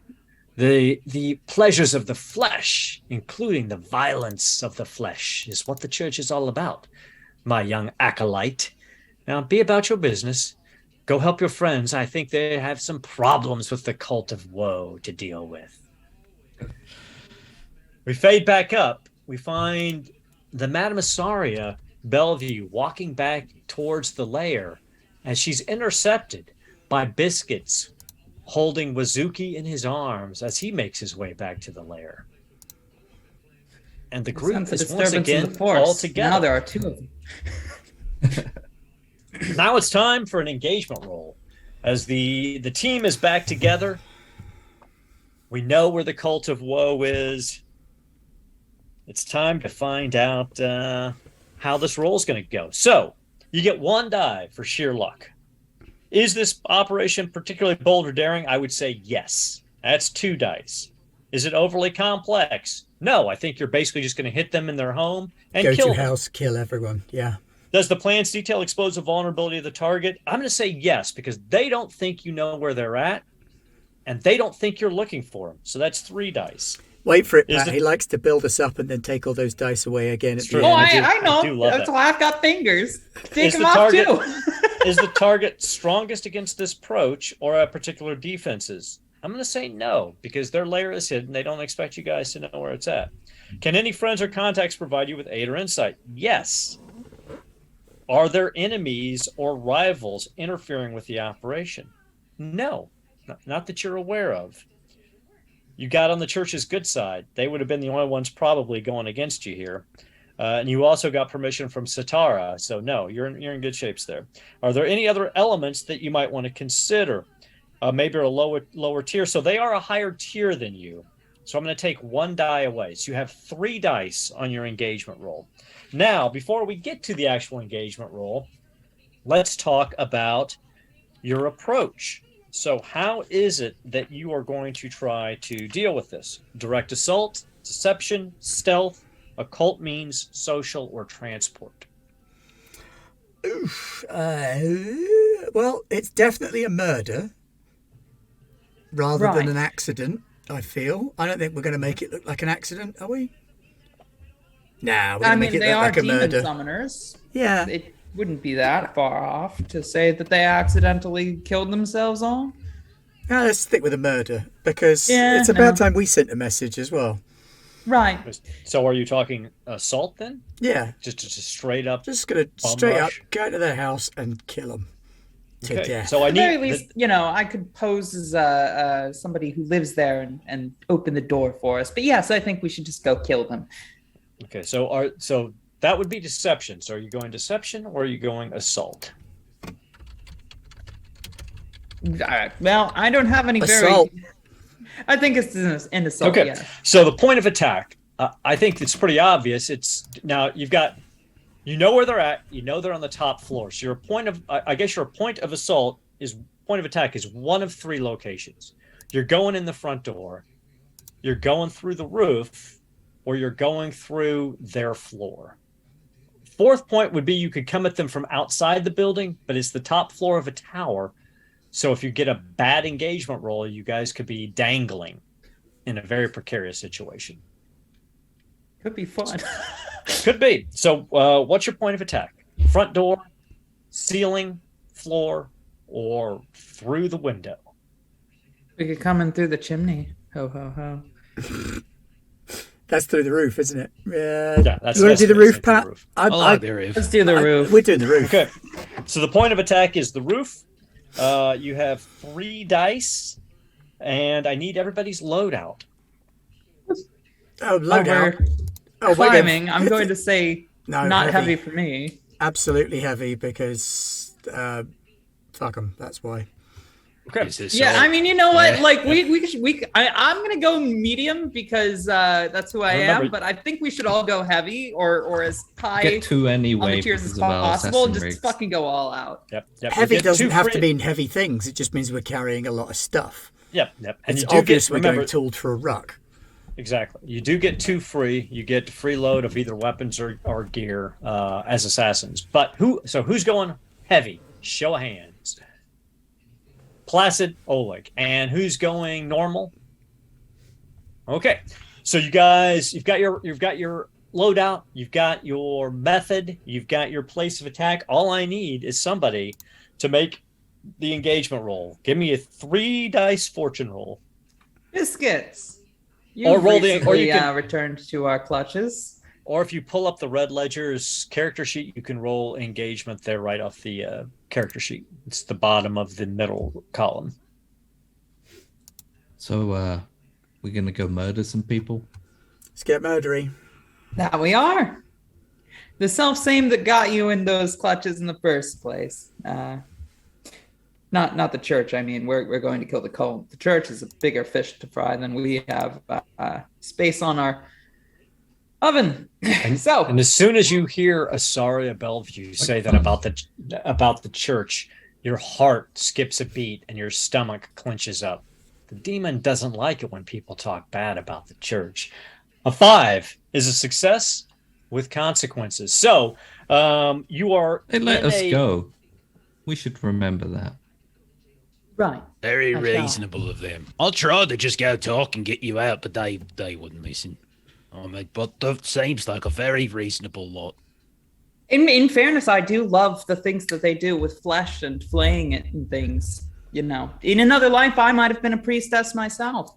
I'm very pious when it comes to that It's sort of murder stuff. o'clock. Come on, focus. Murder So, focus. Murder focus. So we do a quick slice and we find our crew, the Red Ledgers, on top of a building in 6 towers. They're in a risky position. They're above the lair of the cult of woe. What do? First roll is risky. You want me to just blow the whole ceiling to high heaven? Yeah? Just drop on in. Why don't you make the entrance? It's always I've fun. never your way. through a ceiling before. Only through the floor in the wall, so I'm getting like my whole sandwich card filled up. Do it, sandwich. Okay. So you are, I'm assuming, then going to be doing some wrecking? That's fine. Yeah, wreck will do. But you can do anything you want. Oh, it's fine. I'll like wreck. Wreck sounds delightful. I'm a saboteur. Okay, so you've got, it's a risky standard at the moment. Of course, if you are using your demolition tools, it could go to risky great effect. I'll use my fine wrecking tools, if that's all right with you. That's fine. Yes, absolutely. Okay, and I guess I'll go ahead and make it. It says risky standard. So what am I at? Risky great. Risky great with the fine wrecking tools. And if I go and trade position for effect, I can go desperate for extreme. Extreme effect. Yes. Okay. Look around. And what's the devil's bargain? Devil's bargain is you What's a devil's use too much explosives and you blow the entire roof down into them, and everyone will take level 1 harm, slightly broken. He's baiting me so bad. Frick. I won't do it. Oh, no fun, everyone. No fun. I'd have to All have right, a flashback to get a hang glider to come in after. Okay. Can I potentially help by rigging climbing gear so that it's easier for Lead Belly to set the explosives? Means you take Sure. a point of stress and he gets an extra dice. Absolutely. No, Okay, so I didn't take your biscuits. It was Placid. Just he's going to say it was me. It wasn't. Just trust me. Oh, don't worry. The biscuits aren't a problem. not anymore. Okay. So you're desperate, extreme. You got a bonus die from biscuits. It's a You get a 5. 5. So boom, boom, boom. The explosives go off very effectively, and the ceiling drops down. However, Leadbelly was a little too close to the blast, and you take level 2 harm, shrapnel in the chest. Now you can resist that if you want, or you can be wearing armor that would reduce it. I'm wearing armor. I look like a giant can of tuna. Is what I'm at. So if you're wearing heavy armor, you could click off you could click off all of your heavy armor, and instead you would take no harm because the armor would be destroyed by the shrapnel. And done. That's why I was so close, because I knew I'd be okay. That's why I wore You guys see this masonry shrapnel just pinging off of Leadbell as he stands right next to the hole, and he's already in his climbing harness. And you hear startled yelps coming from the floor beneath you, and there's a giant hole opened up. You guys now have access to the lair of the Cult of Woe. What do you do? Who's in there? You look down in there and you see all 8 members of the cult, and they are off in one corner of this very large open floor space. It looks like they've taken out walls, and they are in an occult circle, and they are chanting. And you can see that they have a book in the middle, and it's been saturated in blood, and it looks like they're trying to locate a group of individuals called the Red Ledgers. And they were deep in their ritual casting when you blew the hole in. You found us!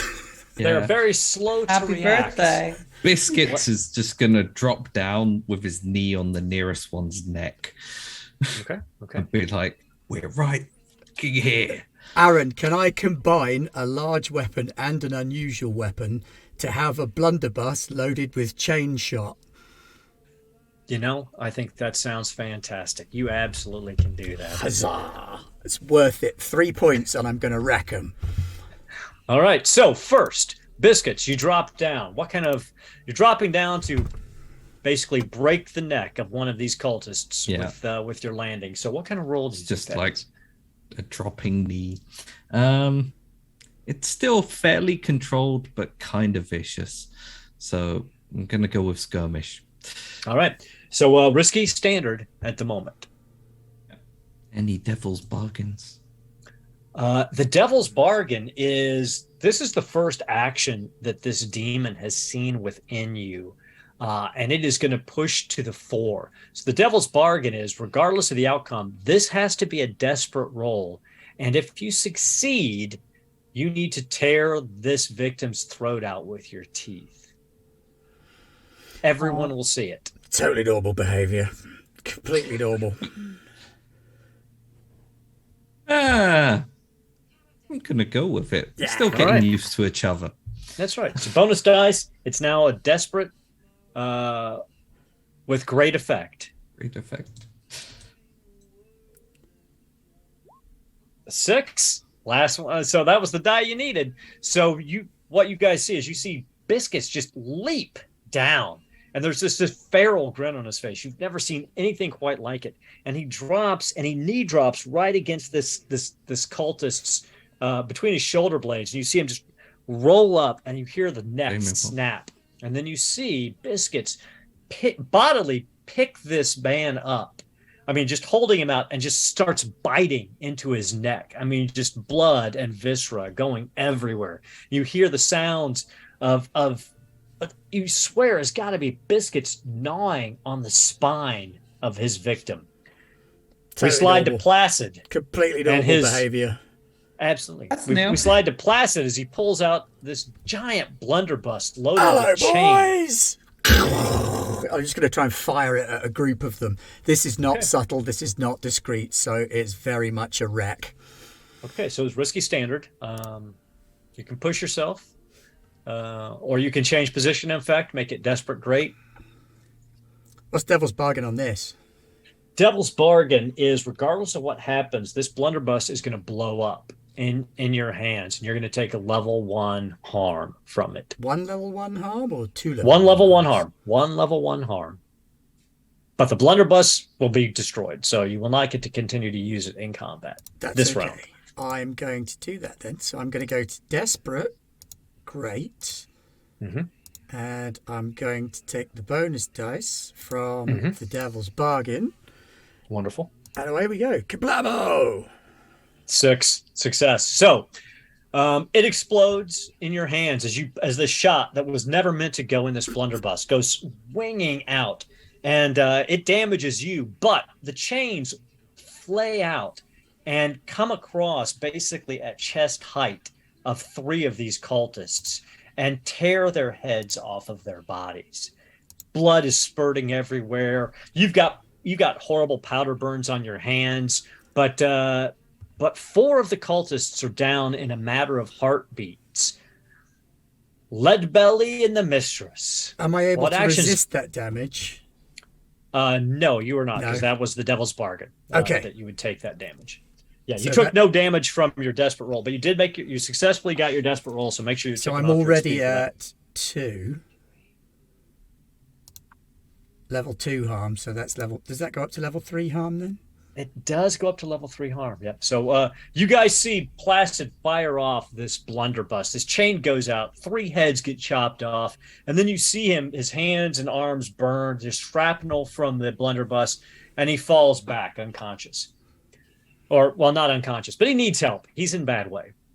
But that brings us to Leadbelly and the Mistress. There are only 4 cultists left. I mean, they have not even gotten up from the ritual circle. This has literally been a count of heartbeats since this entire engagement started. All right, I wanna do something, and I don't know if you'll let me, but I would love to do a flashback that insinuates that there are actually 3 left, because I was one of them sitting there. Okay, very interesting. All right. So, we do have form for this kind of trick. So maybe we will earlier in the morning. So I will say that, yeah. So we never identified the cultists, and let's hear the flashback. So early in the morning.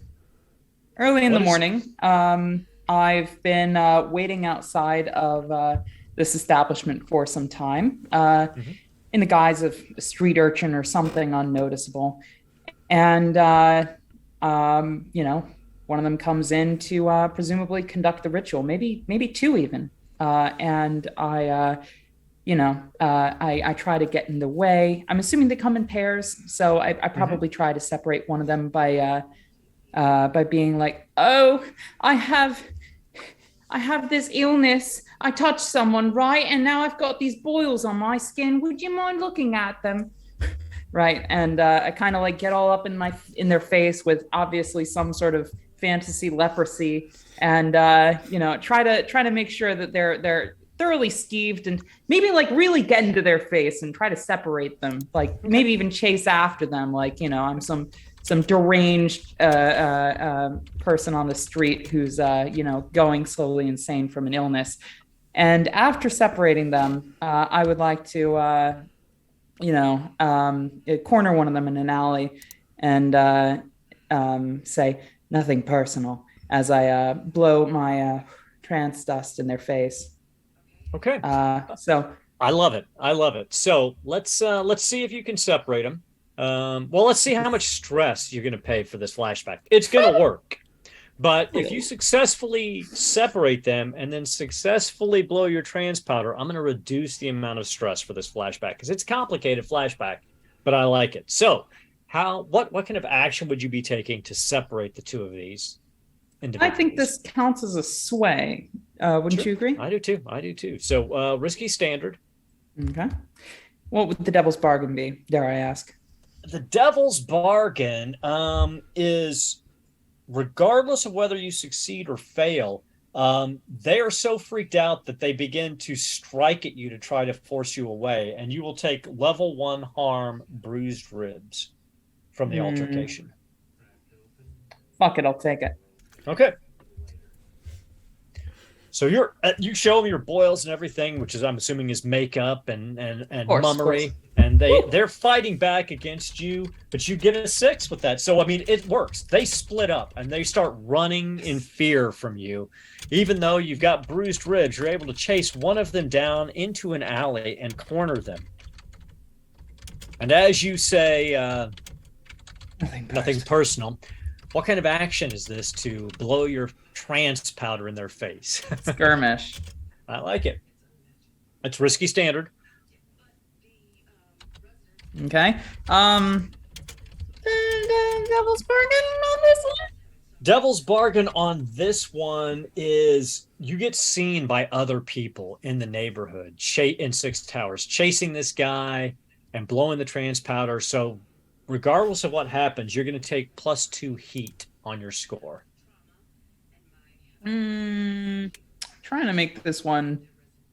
We're blowing up a building. We're going to take a lot of heat anyway. We don't want to be known to have done it. I mean, the heat is one thing, but actually being identifiable is another. Now remember, 6 Towers is very sparsely populated, and you're blowing a hole in the roof of one of the high towers. You may not be getting as much heat as you would think, but you got a 6 anyway. So the trance powder blows in his face or blows in their face, and down they go. And you have succeeded and taking one of these cultists out of the equation. So Had to that's take just a second one, Chief. so instead of being the 4 stress that it was going to be, it's only 2 stress for this flashback, taking you up to, I believe, 6 stress. And then as we pan back down, you see that where you assume there would be 4 more, you see that there are only 3. And Leadbelly and the Right, mistress, you're still up. Leadbelly would like to. He looks at it like biscuits. It's turn away the person's spine. He looks at Blessed taking people's heads off, and he's like, "Oh, this isn't real. This is real." So yes. And he pulls out a big old sledgehammer, and he just goes around the circle. Duck, duck, goose, duck, goose, duck. Over and over again, just kind of losing his mind at this moment, if that's okay. That is beautiful. That's a beautiful I'm just scene. gonna kind of casually sidestep this whole thing and like pull up my mask and wink at you before. Yeah, you might want to go a little bit further than pulling up the mask and winking. It'd be like, whoa, okay, yeah, it's me. Right, yeah. So I'm fair to say that this is a wreck. Oh, most certainly. So, no precision. Risky standard. Okay. You can push it to desperate great to actually be able to hit all 3 of them. I'll do it. You could take the devil's bargain if you want.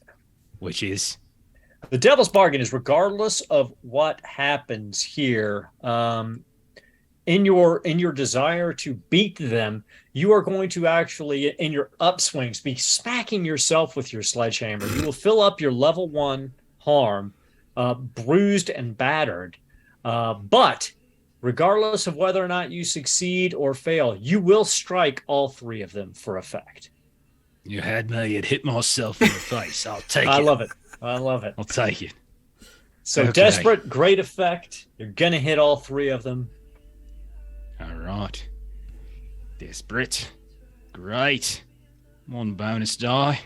That's 4. Success with consequences. So you actually succeed in killing all 3 of them with your sledgehammer. It's not But real. in so Not doing, real. from the devil's bargain, you took, bruised and battered. However, the consequence is you hurt yourself more than you were aware. You also fill up your level 2 harm, broken bones. So you're bruised and battered with broken bones. But as the blood mist fades, Madame Asaria takes off her disguise. Okay, yep. Done with that. There's only Please one don't hit left, me. lads. And I got the sledgehammer. My teeth are just knocked out. I'm bleeding. I was Biscuits doing a is just thing. hitting one of them. No need to do the I'm thing. dealing with some stuff. And Placid is familiar. crumpled in the corner. You have successfully defeated the Cult of Woe. Well done. And things go quiet for a moment. So let's do some XP real quick while we've got time. I'm just going too easy. Ben, you've got a time limit today? No, or I do not have a time limit today. Okay, so the plan is we're going to go through XP, and then we'll see if we can get through a limited downtime, or at least see where you guys are at. In the event that everybody watching this enjoys it enough to come to Garblag Games and say, we'd like Season 2 of the Red Ledgers, and then we'll come back and we'll see how they progress. So let's start our XP with our leech, our sledgehammer-wielding leech. Did you mark all of your desperate actions? I got the second one. I got to mark right now. And done. Yep. Did you address a challenge with technical skill or mayhem? I'm going to say 2 for that, because technical skill, you laid all of the charges. You blew the hole up. That was mayhem. Killing 3 people with a sledgehammer is definitely mayhem. So I'm thinking 2. make-believe. They weren't really there.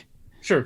Just like Belrin. But you expressed your beliefs, drives, heritages, or background. I would say yes. Your background, maybe.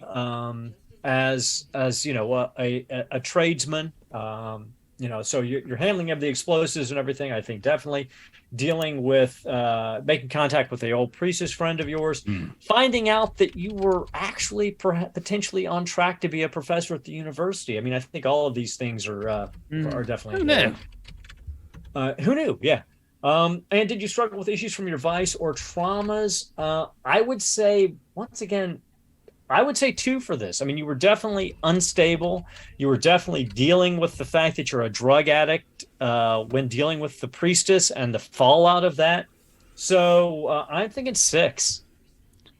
I will not disagree with you because I respect you so much. So 6 it is.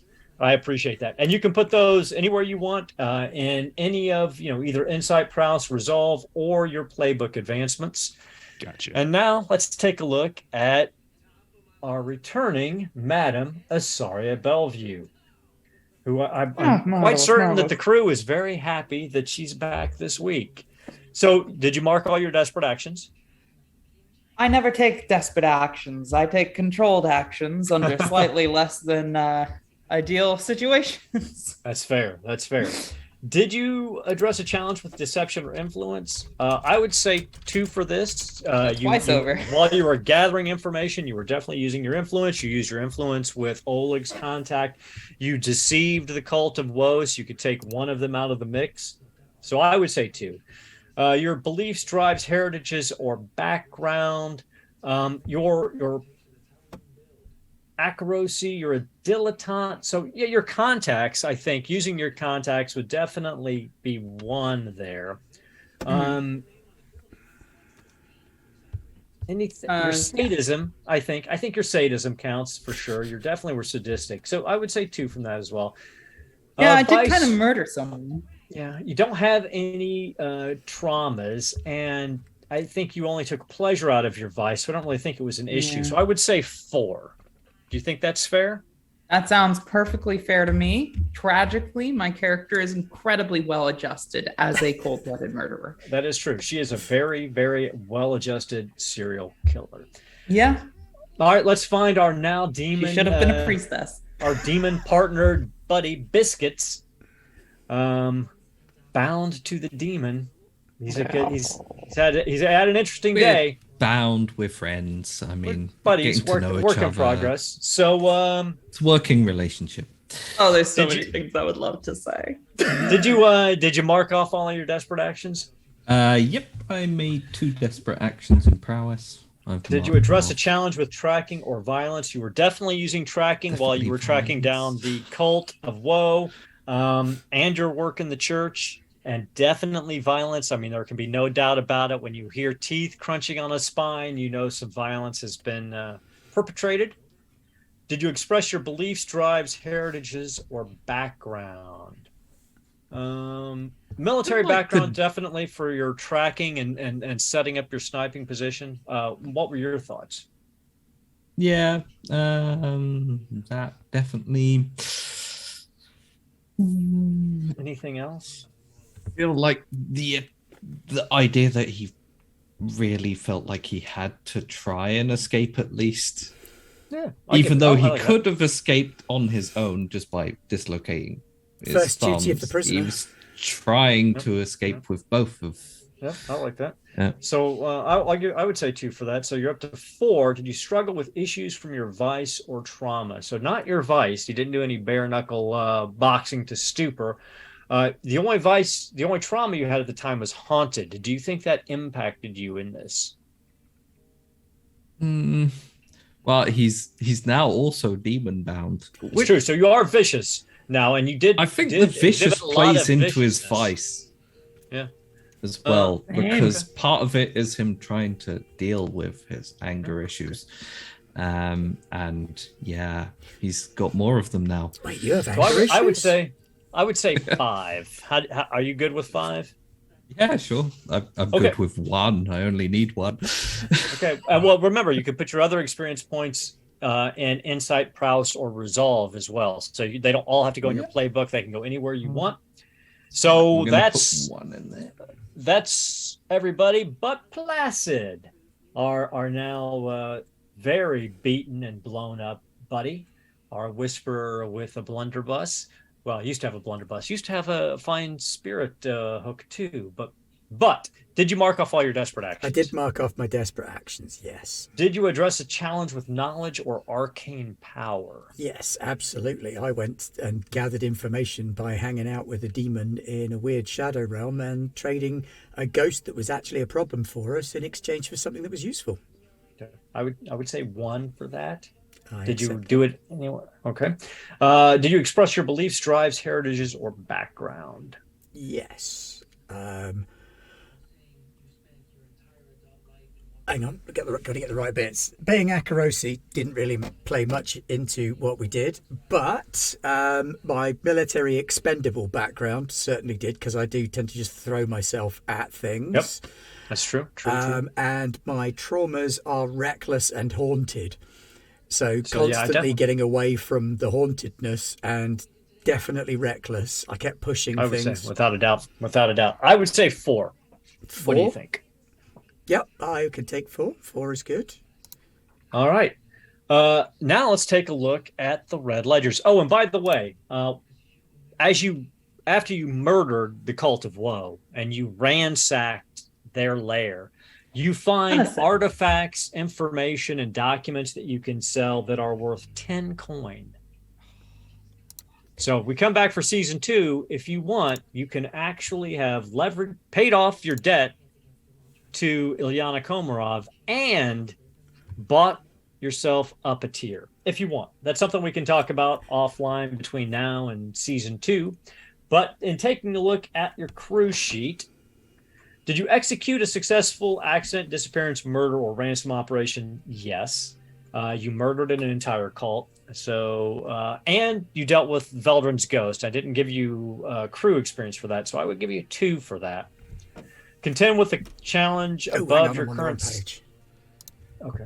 Sorry. Did you guys contend with challenges above your current station? Yes, you dealt with the Church of the Ecstasy of the Flesh and the Cult of Woe. The Church was way above your pay grade. The Cult was a little above your pay grade. So I would say 2 for that as well. Did you bolster your crew's reputation or develop a new one as being unpredictable and dramatic? I would say absolutely unpredictable. I would say 2 for that, to be honest with you. You bloody well broke into the church, one of the most powerful organizations in the city, and then you attacked this cult in their own lair. So you're up to 6 on that. Of a tower with explosives. Yeah. Did you express the goals, drives, inner conflict, or essential nature of the crew? What do you guys think about that? I think, yes, I think our inner conflicts played out quite a lot, actually, between the way that we disagreed on certain expenditures. I think honestly, our unpredictable nature came to bear more than ever before this week. Yeah, well, you already got 2 experience points for your reputation. So this is your inner conflicts and drives and goals. So I agree with Ben that you guys were definitely on one another's throats a lot, and some of that led to your plans kind of going all over the place. But I think it also, in the long run, we've been a bit sketchy for season 1 as a crew. But then towards the end of it, we went, all right, no, that's enough of that bollocks. We're just going to fix this one problem now as a team. And as a team, we stormed the Bastille and cut the heads off all the nobles. So I would I would say 7 experience for that. So that's going to fill up your crew advancement mark and then give you 6 more. So you can then take a look at your special abilities, or crew upgrades, figure out if you want what you want. Once again, we'll do that offline as we. Well, for example, if we were to take Deadly, do we automatically add? Yes. A plus if you 1 took action Deadly, rating? If you took Deadly, each one of you would automatically get to increase your Hunt, Prowl, or Skirmish, one of the 3 by 1 right now. Wow. Should we do that? It's up to you. Let's do that. Okay. I like it. So you do that, you take Deadly, everybody increase either their Hunt, Prowl, or Skirmish by 1 up to a maximum of 3 at the moment, because you haven't done the required crew training down here for Mastery. You need to do 4 advances to be able to tick off your 4th box. But let's talk heat real quick while we've got a minute. Was it smooth and quiet, low exposure? No. But I do think it was contained with standard exposure. You were in an isolated area. You went through the roof of a high tower building. So I would say 2. Add 1 heat for high profile or well connected target. I would add 1 heat here because of your involvement with the church. Even though it ended up going well, I would say you're up to 3 heat there. I mean, we're friends now. Well, you're friends now. Did it happen on hostile turf? No, 6 towers is not hostile. You are no longer at war, and although killing was involved, you do have the Crow's Veil, so just 3 heat for your crew on this one. That's pretty good going. It's not bad at all. You guys did very well there. Now I need somebody to do a tier roll for me. So you roll 2 dice, an engagement roll, 2 dice, take the lower 1. We subtract your total heat and see if your demon blood den made any coin for you while you were out dealing with the Cult of Woe. So a 3 minus your heat, which is 4. So no, she did not make any money this time, but that's okay. Minus 4. Yeah. So you don't lose money. You just go to 0. She just didn't make a profit. She made enough to keep herself going and to keep the den going, but you guys didn't realize any profit. So let's take a look at your entanglement roll. So now you are. I mean, we did just kill some of her customers. A couple of them, but you are a level 2. 8. I mean, you're wanted level 2. So who wants to make your engagement roll? You've got 4 heat. You roll 2 dice and you take the higher 1. Someone else can roll that. I just Lead rolled Belly the hasn't engagement. rolled anything yet, I don't think. All right, Engagement-wise Lead Belly. tonight. Roll, How many dice you say? 2 dice. 2 Two? dice. We take the higher 1. Is it 4 reprisals or the unquiet dead. So let's see what that looks like. Oh, not both.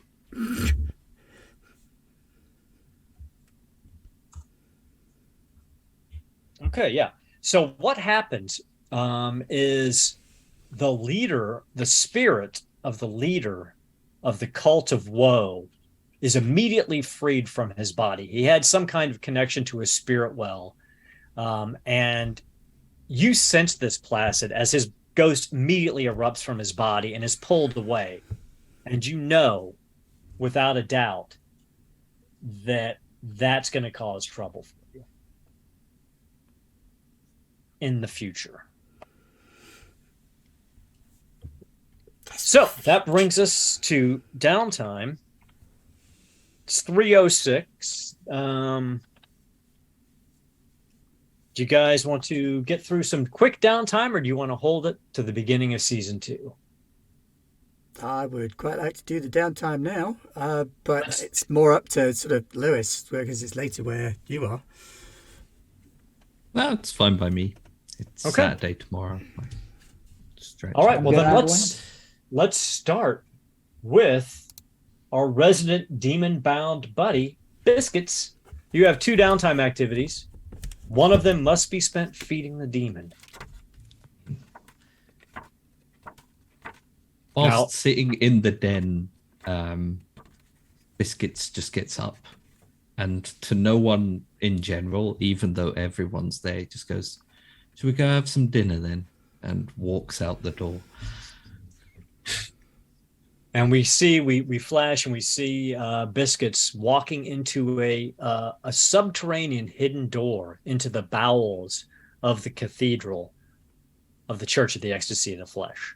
And you see the curator there waiting for you, smiling. She goes, "We have such delights for you to feed upon, my friend, such delights." And she escorts you in, You done? and you see the demon's eyes behind your eyes grow wide, and your mouth opens much wider than it should, and your teeth look almost as if they're made of iron as you fall upon these screaming victims. And we fade out of that scene as the demon is fed. And let's find ourselves with our good friend Oleg Leadbelly Brine. Where are you at after all of this, and what are you doing to occupy your time? You're fairly stressed out, but Meeting the doctor again. Hey, doc.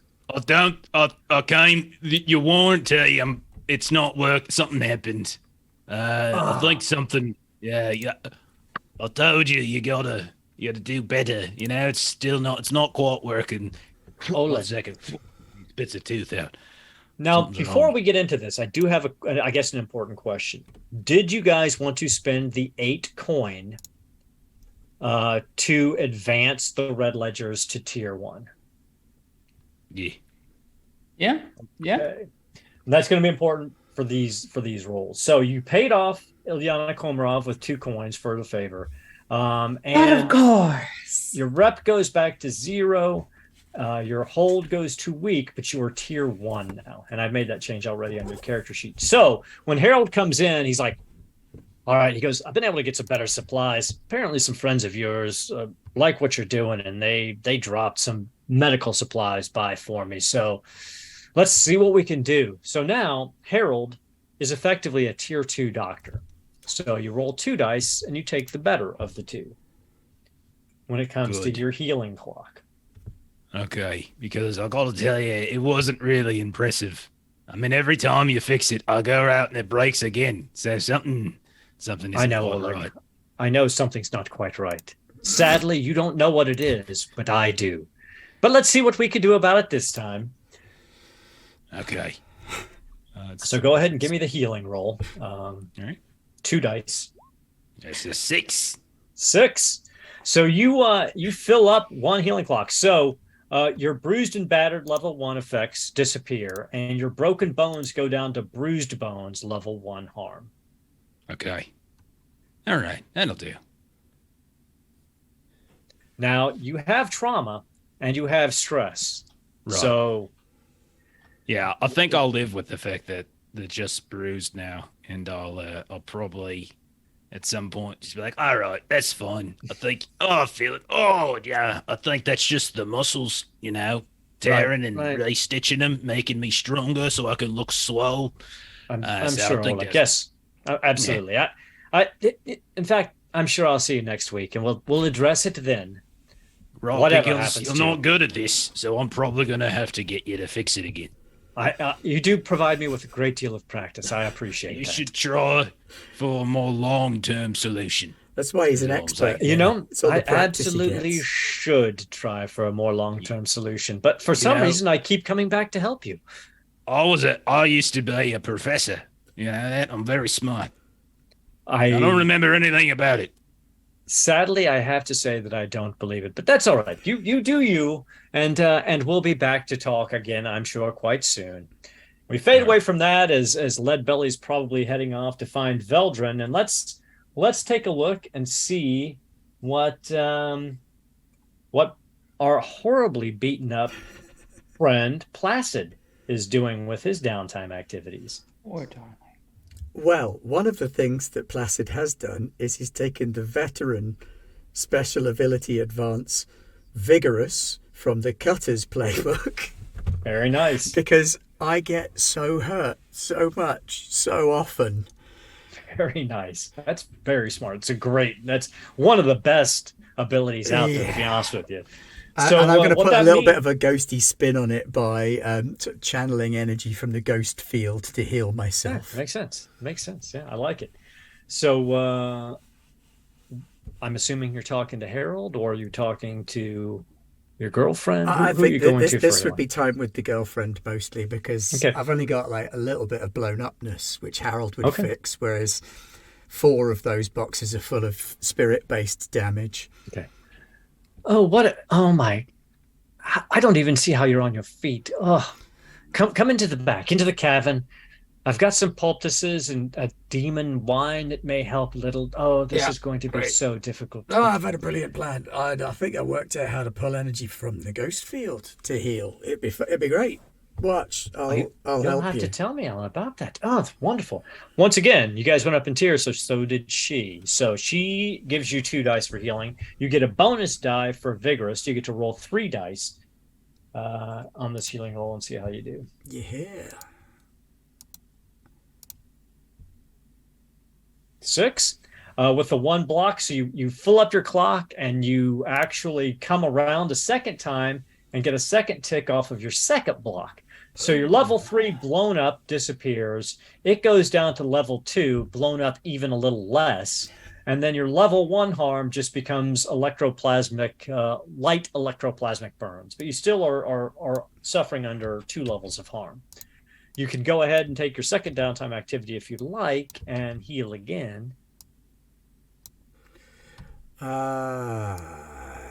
It's that or the stress. You are highly, well, you actually do have to indulge your stress because you have trauma. And if you don't indulge your stress when you have trauma, bad things happen. So. Yes, I will. I better do that then. All right. So walk us through what you do to indulge your stress. Since we're with you, we'll stick with this last little bit. Well, we'll do a little bit of clearing up. We were in 6 towers. We might have made a few extra ghosts beyond that one that we made. So after he's healed up a little bit, he'll sort of head back out to 6 towers and hang around that tower for a little while, just punching ghosts. Okay, you wait, and basically over the next day or 2, each one of the ghosts rises from the body, and you are able to smack them down. Go ahead and indulge your vice. How many dice am I rolling for that? So it's just, if you hit the indulge vice button, it'll automatically do it for you. But for thought I you, had done. you only have... Indulge vice. Nope, it's telling me to input value. Oh, no bonus 1. dice. It's asking for bonus Okay, dice. no That's bonus. what the problem You get no was. bonus dice. Yep. So a 3. So you reduce your stress down to 3 stress. And you're feeling better. You're not completely de-stressed. This has been a hard few days for you guys, but that will take us over to Madame Asaria for her downtime activities. What would you like All right. to do? You're Well, fairly stressed, but you're not in too bad a shape as far as injuries go. Right. So I mean, we've already watched me murder someone. There are other ways that Madame Asaria Bellevue can indulge her vice that are collaborative. And I think she decides that it's time that she met with somebody who she can have aftercare with after the fact. That would be willing to assist her in indulging her vice. So she's going to go see Bazco Baz and, right. maybe put a few notches under her belt and a few under his and above his and on his back and a couple other places. So it fades to black. We hear some screaming, some moans, some shouts, and indulge your vice. Now, since you indulged your vice with a friend, you do get 1 bonus die. Oh, that's cute. Those are the rules. Damn. All right. Shit. Well. Oh, pity that. Double 1s. Okay, so you take 1 stress off. Yeah. So you're down to 5 stress, and after the fact, she kind of curls up. I'm going to say, and correct me if I'm wrong here, that Bazco Baz is totally a little spoon. Either way. For the mistress, I'm sure he is a little spoon. Either way, she kind of pets him, and while they're lying there in their bed of vice, she says, "I really do appreciate how supportive you've been of this endeavor this whole time. Not quite sure I'd be where I am without you." Oh, you got nothing to thank me for, mistress. It is truly my pleasure, and my gang and your gang, we're the best of friends. Which is true, actually. In the faction clock, you guys have a level 3 connection, so you're considered allies at this point. Of course, you'll pardon my sentimentality. Oh, I quite like your sentimentality, mistress. You can come by any time to indulge it. Then we fade out of that I pull bedroom his hair and I say, "Of course I can." then Then we can fade to black. I like it. And we find ourselves back with Biscuits as you make your way out of the cathedral, not really quite remembering what has happened, but you feel sated and the demon is quiet within you. What would you like to do with your second downtime activity? With my newfound companion, we're going to take a little walk back to the officers' bar. All right. and spend some more time trying to make contact with the snitch in Imperial Intelligence, who should have a lead Now, I will tell you on who this. ratted me out. Before you decide to do that, you have traumas and you have stress. Now, if you do not indulge your vice in downtime when you have traumas, it has a very negative effect on you. And you only have one downtime activity left. So you can continue with your plan, but not so much. Not when We you're don't have any more coin, do we? Darn. No, you guys are tapped out. Okay, then. So it's up to Sort of you. Almost like to veers off down there and then goes, "Hey, you know what's fun?" And stumbles his way towards the docks instead. Now, so what happens for everyone's information and for the viewers out there? If you ignore your vice when you have trauma, you take additional stress equal to the amount of trauma you had. Yeah. So you would take 2 more stress. So you might be better off indulging. Probably. Glad I found that out now. So we find ourselves down back on the floating dock in the docks. It's not the Scove you've been fighting recently. It's a big guy from the Dagger Isles. He's like, "Oh, I heard about you, Biscuits. Hit hard. I like it." And so we can do it one of 2 ways. You can just indulge your vice, or you can roll it out. Risky standard. Take the consequences of the roll, but if you do, you get a bonus die for indulging. I mean, definitely. Oh yeah, I did have a reroll. Oh, so I will. So you end can't up at actually the get bar one. at some point. Yeah, But you can. I'm gonna roll it. Okay, I like it. So what do you think you're rolling? Skirmish, wreck, sway. Consort. No. We'll go with skirmish. I like it. So it's risky standard. Biscuits, starts watching him the moment he starts moving, even when he's walking up to this floating fighting area, and he's already plotting out what he's gonna do. Okay. Yeah. Do you want to 5? Okay.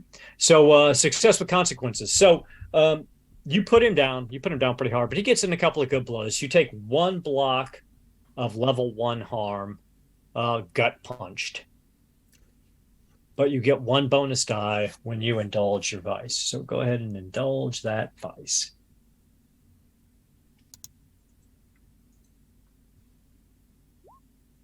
Two. Okay, so you're down to 3 stress.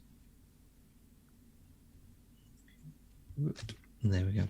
And yeah, Biscuits, the final blow, he just lands purposefully straight in the solar plexus to go for the body knockout, just because he knows it's painful, and the guy goes down. He's like, painful. He's like, "Oh, Biscuits, that's just," and then he passes out. We fade out of that scene and we find Biscuits back at the officers' club,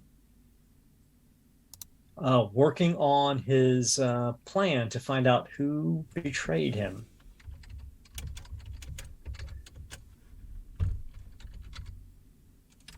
So what would you like to do? How would you like to make this happen? You currently have half the clock filled up with this. So he had some information from the doorman about roughly the kind of person he's looking for. Mm-hmm. So Biscuits is going to sink into a back seat somewhere with a drink, and he's just watching everyone pass.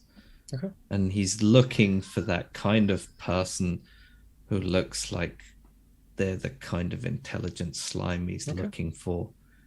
So are we hunting? Yeah. Okay, so this is controlled standard. You got no reason to doubt why you're here. So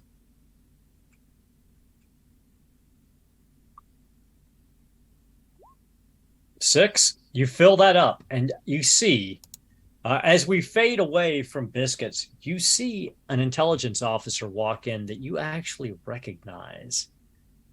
And we'll deal with that potentially in season 2. As we fade away from Biscuits, we go back to Leadbelly. Leadbelly. Okay, so picture the scene. Me and Veldrin walking along on the streets. We've both got these tiny little crinkly bags that we're switching back and forth. One of them we're taking out biscuits and crunching, and the other one we're just... And you see us just wandering about, getting real dizzy in a bit of a stupor. And I'll turn to Veldrin and I'll say, hey, I got an idea.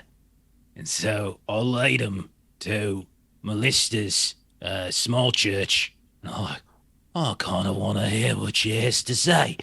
I think she's giving services. So I would like to indulge my vice by getting ridiculously high on turpentine and then go into church services with my old friend, Melissa. Because as far as Oleg's concerned, this Church of the Ecstasy of the Flesh seems like very reasonable folk. They brought me friend Biscuits back so I can steal his biscuits, so I can borrow his biscuits. So there we go. I like it. So you and Veldrin are sitting in the pews. She sees you. She smiles. She goes into her sermon. And you are indulging with friends. So you get a bonus dice on your indulgement roll. Oh, wonderful. And I've recently put some efforts into my attunement practices, looking over Placid's shoulder, so I'm actually a bit more resolved, you might say. But I still rolled like crap. So you reduce your stress by 2. So you're down to 4 stress. The sermon goes on, and we fade away from Oleg and Veldrin as they're nodding off in the pews. I believe Placid we did all of Placid's downtime. We've got one left for the mistress, or did we complete? We have we have one left for the mistress. All right. So what would the mistress like to do? She finds herself waking up and moving out of Baz Bazco's rooms. Where would she like to go? What would she like to do? Yes, she'll leave Bazco to do the walk of shame as she saunters out of his abode. And let me see. You know what? Obviously they're a lower tier gang than she's wont to do business with on a regular basis, but they are ubiquitous. I think she's going to continue her clock making friends with the blue coats. I like it. So what do you do to make friends with the blue coats? So if memory serves, last time she got some names and places that they would saunter. Yep. You found out some cop bars and some local hangouts where the blue coats might like to go. All right. Well, I'm gonna go to the cop bar. Okay. And honestly, I think she's just gonna carouse with the blue coats.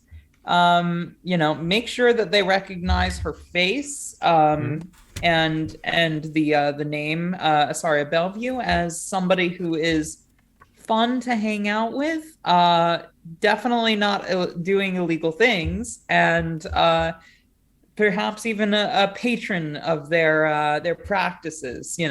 Kind of give them the whole shebang. Introduce herself as someone who absolutely loves the cops and doesn't do crime at all. And I love it. If they ever hear her name, make it gone from their ears so that they don't hear it again. And more importantly, she's going to try and make contact with someone on the higher end of things, somebody who would then have her name and might then be more conducive to further assuaging and further insinuating myself into their life. I like it. So are you thinking consort? Sway? I'm definitely thinking consort. Okay. It's controlled. I mean, you're in a bar drinking with these people, so that's you're in a controlled situation. Standard effect. Yep, that sounds right to me. They're devil's bargains. You can push yourself, though your stress is pretty high at the moment, but Yeah, I didn't get as much out of Basco as I had hoped, but then again, the Darling's just such a love. He'll be there next time. Um, hmm. You can trade position for effects. You could go from controlled standard to risky great. Hmm. What's the devil's bargain? Devil's bargain is you're going to get exactly what you want. A captain of the Bluecoats is going to take a particular interest in you. So for good or ill, there will be a captain of the Bluecoats who is enamored with you, and that may have benefits and it may have some problems for you down the road. Nay, I'm taking that devil's bargain for sure. Okay. All right. Absolutely. Okay. Controlled, standard. So now Plus one. This motherfucker. Yeah. All right. 5. So with success with consequences. There's for this, instead of taking any real consequences, I'm just going to mark off where you're at on your clock. So that marks off a couple more ticks. Your clock is almost full. The Bluecoats are definitely getting to know Asaria Bellevue, and a particular captain who I will let you name between season 1 and season 2 has taken an extreme interest in you. And we can talk more about that in season 2 as well. So I think hell yes.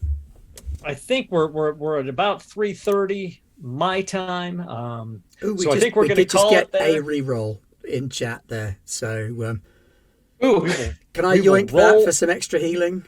Yes. Go right ahead. This is not a nice quick little action. Let's get me healed. Yes.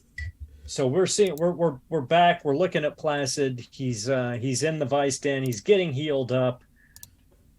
Let's see what we can do here. That's a 4. A 4. Okay, so that does fill up the rest of this clock.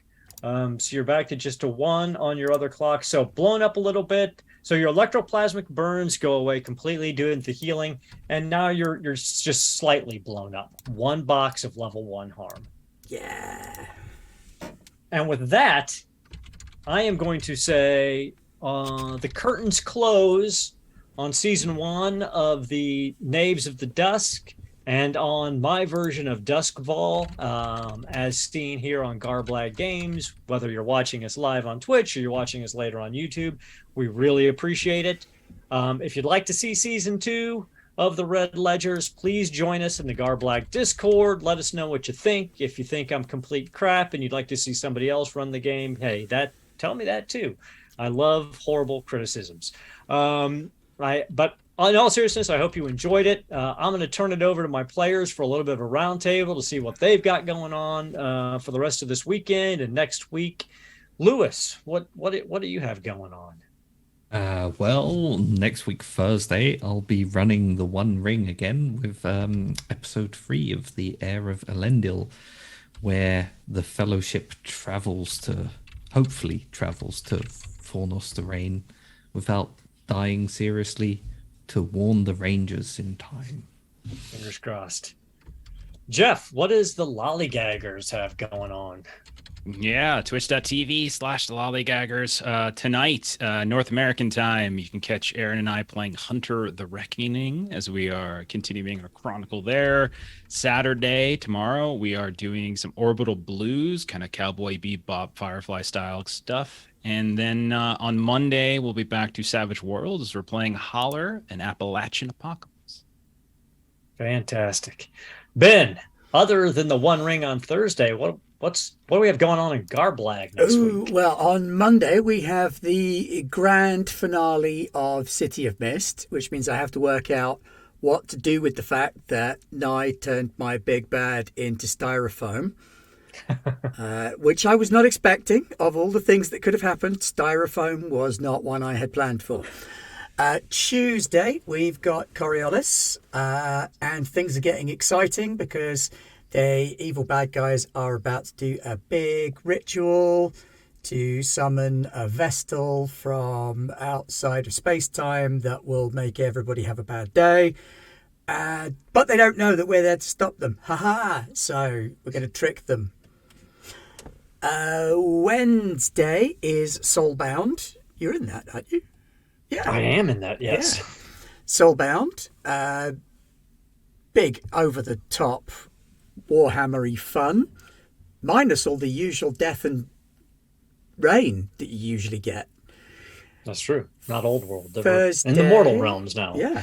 Thursday, like Lewis said, we've got the We've One got Ring. the One and then Ring. Thursday night, we do not have Octoon Cthulhu this week because we're taking a quick break because the following Thursday, November 3rd, we are partnering with Modifius. They graciously asked Garblag Games to run 6 weeks of their Forced of Fear campaign to help showcase their Winter of Fear. So please, if you're all interested in Modifius's 2D20 system or Octoon Cthulhu, join us live Thursday nights, 7 p.m. Pacific Standard Time, for starting November 3rd for 6 weeks, not including Thanksgiving. There will be a lot of fantastic giveaways. Modifius has given us a lot of very cool things to give away each week. So please join us for that. And thanks to Modifius for allowing us to join them and their Winter of Fear. Next Friday, I have no idea what's going on. Well, as luck would have it, 2 of the people engaged in next Friday's shenanigans are right here. It's me, but it's also Lewis. Lewis is running. I'll be running Dungeons and Dragons 5th edition with some Sky Pirate madness, hopefully. Big fun. Big fun. And that's next week on Garblag Games. So thanks, everybody, once again for joining us. I hope you've enjoyed our Blades in the Dark playthrough. Oh, sorry. What am I thinking? Pat, my God, what kind... Somebody cut my tongue out of my mouth. Pat, tell us about Diesel Shot and Change It's actually Stars, funny. please. The first thing I was going to say, fuck, there goes my cams again. The first thing I was going to say was, wow, thank you so much for running this, Aaron. Your passion for this game really shines through every single week. It is an absolute pleasure to play this. And I genuinely hope that there's a season 2 because this is so much fun. Anyway, Diesel Shot, the tabletop role-playing game Twitch stream that I co-run. We do games on Monday. Find us D&D 5th edition, 8:30 p.m. EST for D&D on Mondays.